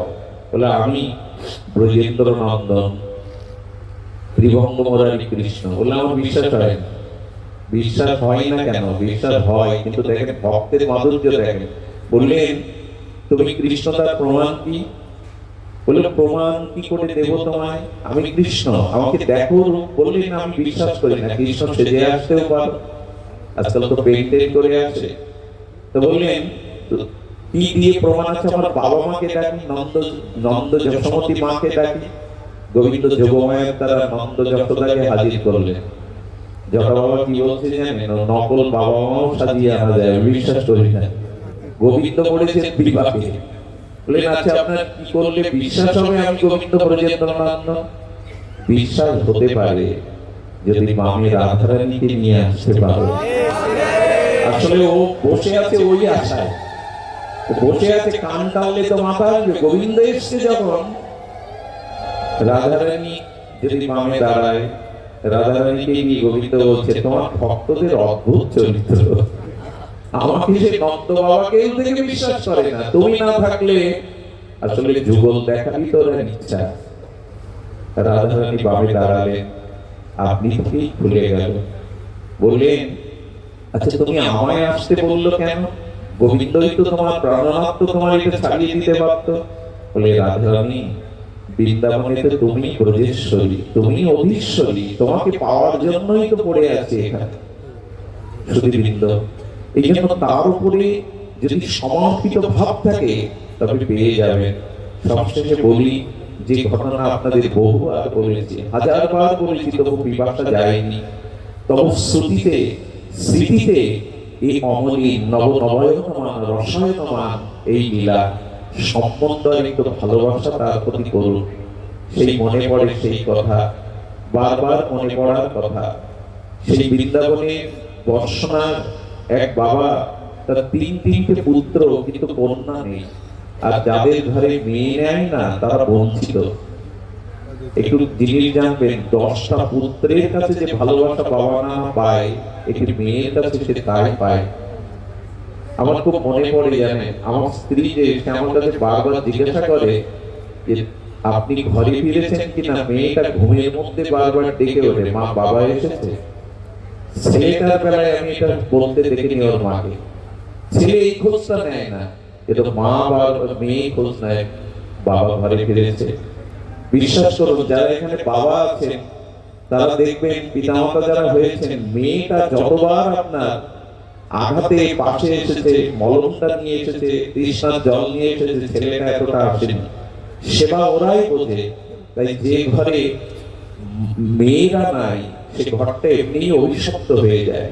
শুধু ওরাই সেবা বোঝে। বিয়ের পরে খালি হাতে বাবা মার সম্পত্তি না নিয়ে মা বাবার চরণ ধুলি আশীর্বাদ নিয়ে চলে যায়, দাবি করে না। কিন্তু ছেলেরাও আজকাল বাবার নামে কেস ঠুকে দেয়, বাবাকে হত্যা করেও সম্পত্তি নিয়ে নেয়। মেয়েরা আশীর্বাদ নিয়ে চলে যায়। তাই যাদের ঘরে মেয়েরা আছে, এদেরকে বোঝা ভাববেন না। মেয়েকে যদি উপযুক্ত মানুষ করতে পারে, 10টা পুত্রের সমান একটা কন্যা হয়। অনেকেই বলে আমার পুত্র নাই, আরে পিতামাতার উদ্ধার মেয়েদের হাতে আগে হয়। চতুর্থ দিন শ্রাদ্ধটা মেয়েরাই করে, 13 দিন 15 দিন পর পুত্রদের করার অধিকার। এই জন্য কন্যা যাদের আছে, উপযুক্ত লালন পালন করে সুশিক্ষিত করে তুলুন, শাস্ত্র জ্ঞান দিন, তারা যা হবে তারাই দরদটা বোঝে। তো ইনার মেয়ে নাই, তো মনে একটু ব্যথা। তিন বৌমা ঘরে এসেছে, কিন্তু বৌমাকে আর মেয়ের জায়গা পূর্ণ করতে পারে? ওনার খুব কষ্ট, ঘরে একটা মেয়ে নাই। বৌমাদের উনি আনন্দে ভরিয়ে রাখেন, যা চান সেই প্রাপ্তি দেন, কিন্তু মেয়ের অভাব যায়নি। যাবে কি করে? সেই মেয়ের জন্য হৃদয়ে যে ব্যথাটা, শূন্যতাটা একদিন বর্ষণার বাবাকে গিয়ে বলেছেন। বর্ষণা মন্দিরে গিয়ে বাবাজি মহারাজকে বলছেন, বাবা, জীবনে সব আশা রাধারানী পূর্ণ করেছেন, এটা আমার কোনো মেয়ে নাই। বাবা হেসে বললেন, বোকা কোথাকার, বর্ষণাতেই জন্ম নিয়ে বলছিস তোর মেয়ে নেই? আরে লাডলি রাধারানী তো তোর মেয়ে। এবং অবাক হতে হয় কি জানেন, বর্ষণায় যারা বাস করে সবাই রাধারানীকে নিজের মেয়ে ভাবে। আমরা রাধাষ্টমীতে কি করি? আমরা রাধাষ্টমীতে উপবাস করি, আর বর্ষণাতে ঘি ভাত খায়। আমাদের মেয়ের জন্মদিনে মানুষ না খেয়ে থাকবে, মুখ শুকনো করে থাকবে, ওদের নিয়মই। ওরা আজও রাধারানীকে লাডলি মনে করে, মেয়ে মনে করে, বলেও তাই। ওরা লাডলিজি মেয়ে মনে করে। ওদের ওখানে এসেছিলেন এই করুণাময়ী, প্রেমময়ী। তো বললেন, এই নাও, এই রাধারানীর পট নিয়ে যাও, আজ থেকে ওই তোমার মেয়ে। ওকে আদর যত্ন করো, মেয়ের মতো ভালো রাখো, ওই তোমার মেয়ের অভাব পূরণ করবে। বাবাজির ওই কথায় সেই পটটা বাঁধিয়ে নিয়ে তার অভিষেক করে সিংহাসনে রাখে, চকলেট এনে দেয়, জন্মদিন পালন করে, আরতি দেখায়। মাঝে মাঝে তাকে যাওয়ার সময় বলে যায়, লাডলি আমি দোকানে যাচ্ছি, অফিসে যাচ্ছি বলে যায়। খাবার আনে, নতুন পোশাক আনে। এমনি করে রাত্রে শয়নে দেয়, ভোরবেলা শয়ন থেকে ওঠে। 1 বছর চলল এই পিতা আর পুত্রী কন্যার সম্বন্ধ। কিন্তু বর্ষণার মানুষের নিয়ম কি জানেন? স্বর্ণ অলঙ্কার না পড়লে ওরা চুরি পড়তে ভালোবাসে, হাত ভর্তি চুরি বর্ষনার মায়েদের। যদি কখনো যান দেখবেন ওদের হাতে চুরি থাকবে।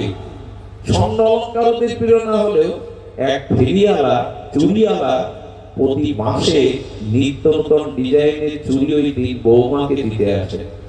আর বৌমাদের চুরি পরিয়ে সন্ধ্যায় যাওয়ার সময় ওই শেঠের কাছে ধনী ওই শিল্পপতির কাছে টাকা নিয়ে চলে যায়। সেদিনও এসেছে চুরিওয়ালা ফেরিওয়ালা। আর বৃন্দাবনের মায়েদের তো ঘোমটা দেওয়া থাকে, ওরা ঘোমটা তোলে না। বাবা চুরি পরাও। তিনি বৌমার হাতে চুরি পরলেন। রাধারানী মনে মনে ভাবছেন, বাবা তো মেয়ে করে আমাকে এনেছে এই ঘরে, আমারও যে সাধু হচ্ছে চুরি করতে। রাধারানী প্রকট হয়ে গেছেন, অবগুণ্ঠিতা হয়ে ওটা ঘোমটা টেনে দিয়ে আর মধুর সেই উজ্জ্বল বর্ণে উনি এসে ফেরিওয়ালাকে বলছে, চুরিওয়ালাকে বলছেন, আমাকে চুরি পরাও। ওনার অঙ্গগন্ধ, ওনার হাতের সেই মাধুর্য সৌন্দর্য থেকে চমকিত হয়ে বলছে, কে মা তুমি? বলে, আমি এই বাড়ির মেয়ে। এতদিন তো তোমায় দেখিনি, এমন সৌভাগ্যশালী লক্ষ্মীবতী মেয়ে ঘরে সে তোমায় কখনো বলিনি, এতদিন চুরি পরাতে আছি প্রতি মাসে। আমি এখানে ছিলাম না, আমাকে চুরি পরা। কি বলবো আপনাদের, কত বড় ভাগ্য। আজ প্রেমময়ী রাধারানী যে চরণ পাওয়ার জন্য গোবিন্দ উপাসনা করে, মস্তকে জড়িয়ে ধরে দেহি পদ পল্লব মৌদারাম বলে কাঁদতে থাকে, সেই হস্ত আজ বাড়িয়ে দিয়েছেন, আমাকে চুরি করা। হাতটা যখন ধরেছে তখন ওনার ভিতরে প্রেম সিক্ত, আর প্রেমের যে বিকার অস্ত্র কম্পপুল, এই হাত কার হাত দিবি? আমার ভেতরে এমন বা কেন হচ্ছে? চুরি পরিয়ে বলছে, তোমাকে একটা প্রণাম করতে পারি? কেন জানি না, তোমাকে প্রণাম করতে ইচ্ছে করছে। চুরি পরিয়ে দিয়ে চলে গেল। সন্ধ্যাবেলায় শেঠকে গিয়ে বলছেন, আগে বলুন, আপনার এমন একটা সুলক্ষণা দিব্য কন্যা আছে, আপনি তো কখনো বলেননি। শেঠ এসে বলছেন, আমার কোনো মেয়ে নাই। বলে, মেয়ে নাই? পরিচয় দিল আপনার মেয়ে, চুরি করলো, দাম আপনার কাছ থেকে নিতে বললো।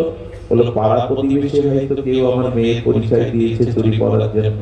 আর বাড়িতে আত্মীয় স্বজন এলে তো আমাকে টেলিফোন করে তারা জানাতো। বললেন, তাহলে কি করা? চুরির দাম আমার নিতে ইচ্ছে করছে না, জানেন, সারাদিন আর চুরি বেচতে আমার ভালো লাগছে না। ওই হাতের দিব্য সৌন্দর্য আমার নয়ন মনে আটকে আছে। তবে তুমি চলে যাও, আমি বাড়িতে গিয়ে খোঁজ খবর নিয়ে কালকে তোমার এই চুরির মূল্য দিয়ে দেবো। হয়তো আমার নাম করে প্রতিবেশী কেউ করেছে। বাড়ি এসে রাধারানীকে আরতি করে বিশ্রাম দিয়ে নিজে ঘুমিয়ে পড়েছে। বেশি দিন আগের ঘটনা না। রাধারানী মধ্যরাত্রে প্রকট হয়ে গেছে। এসে শিয়রে এসে বললে, আজ মেয়ে বলে স্বীকার করতে পারলে না? তোমার একবারও মনে পড়লো না যে তোমার ঘরে তোমার মেয়ে আছে, তারও চুরি করার সাধ হয়? আজ মেয়ে বলে আমাকে স্বীকার করতে পারলে না? ঘুমের মধ্যে চিৎকার করে উঠেছে। চিৎকার করে উঠে পকেটে কিছু টাকা নিয়ে, গাড়ির চাবি নিয়ে কোথায় গেল জানে? যে তাকে চুরি করিয়েছিল সেই ফেরিওয়ালা চুরিওয়ালার বাড়ি গিয়ে নক করে দরজা খুললেই চরণে পড়ে গেছে, বড় ভুল হয়ে গেছে, আমার মেয়ে চুরি করেছে, আমার বড় অপরাধ হয়ে গেছে, টাকাগুলি নাও। হন্তদন্ত হয়ে বেরিয়ে এলে বললেন, এই ভুল আর হবে না রে মা। আমরা তাকে একটু ভালোবাসা দিলে তিনি এগিয়ে আসেন ভালোবাসার প্রতিদান দিতে। এই জন্য সংসারে যাদের আপন করেছে তাদের মধ্যে ভগবানকেও, রাধারানীকেও, নিতাই গৌরকে একজন করে নি। যার পুত্রের অভাব আছে ওইখানে পুত্র রূপে গোপাল করে বসা, যার কন্যার অভাব আছে রাধারানীকে লাডলি কন্যা রূপে বসা। এইভাবে একটা সম্বন্ধের দ্বারা ভগবানকে ভালোবাসুন। সম্বন্ধ করিয়া ভজে তারে কৃষ্ণ নাহি কাজে, আর সব মরে অকারণ। আসুন বাকি জীবনের সময়টুকু এই নিবিড় কোনো সম্বন্ধের দ্বারা আমরা একটু ভালোবাসা, একটু অনুরাগ তাদের দেই। শুরু করেছিলাম জ্ঞানীর বুদ্ধি, জ্ঞানীর মন, আর অজ্ঞানীর বুদ্ধি, অজ্ঞানীর মন। এই জ্ঞানীর মনের মধ্যে এই সেবা ভাবনা, প্রেম ভাবনা, আর অজ্ঞানীর মনের মধ্যে, বুদ্ধির মধ্যে আছে বিষয় ভাবনা। এই জন্য দুঃখ তার যাবে না, আর এর আনন্দও কোনোদিন ফুরাবে না।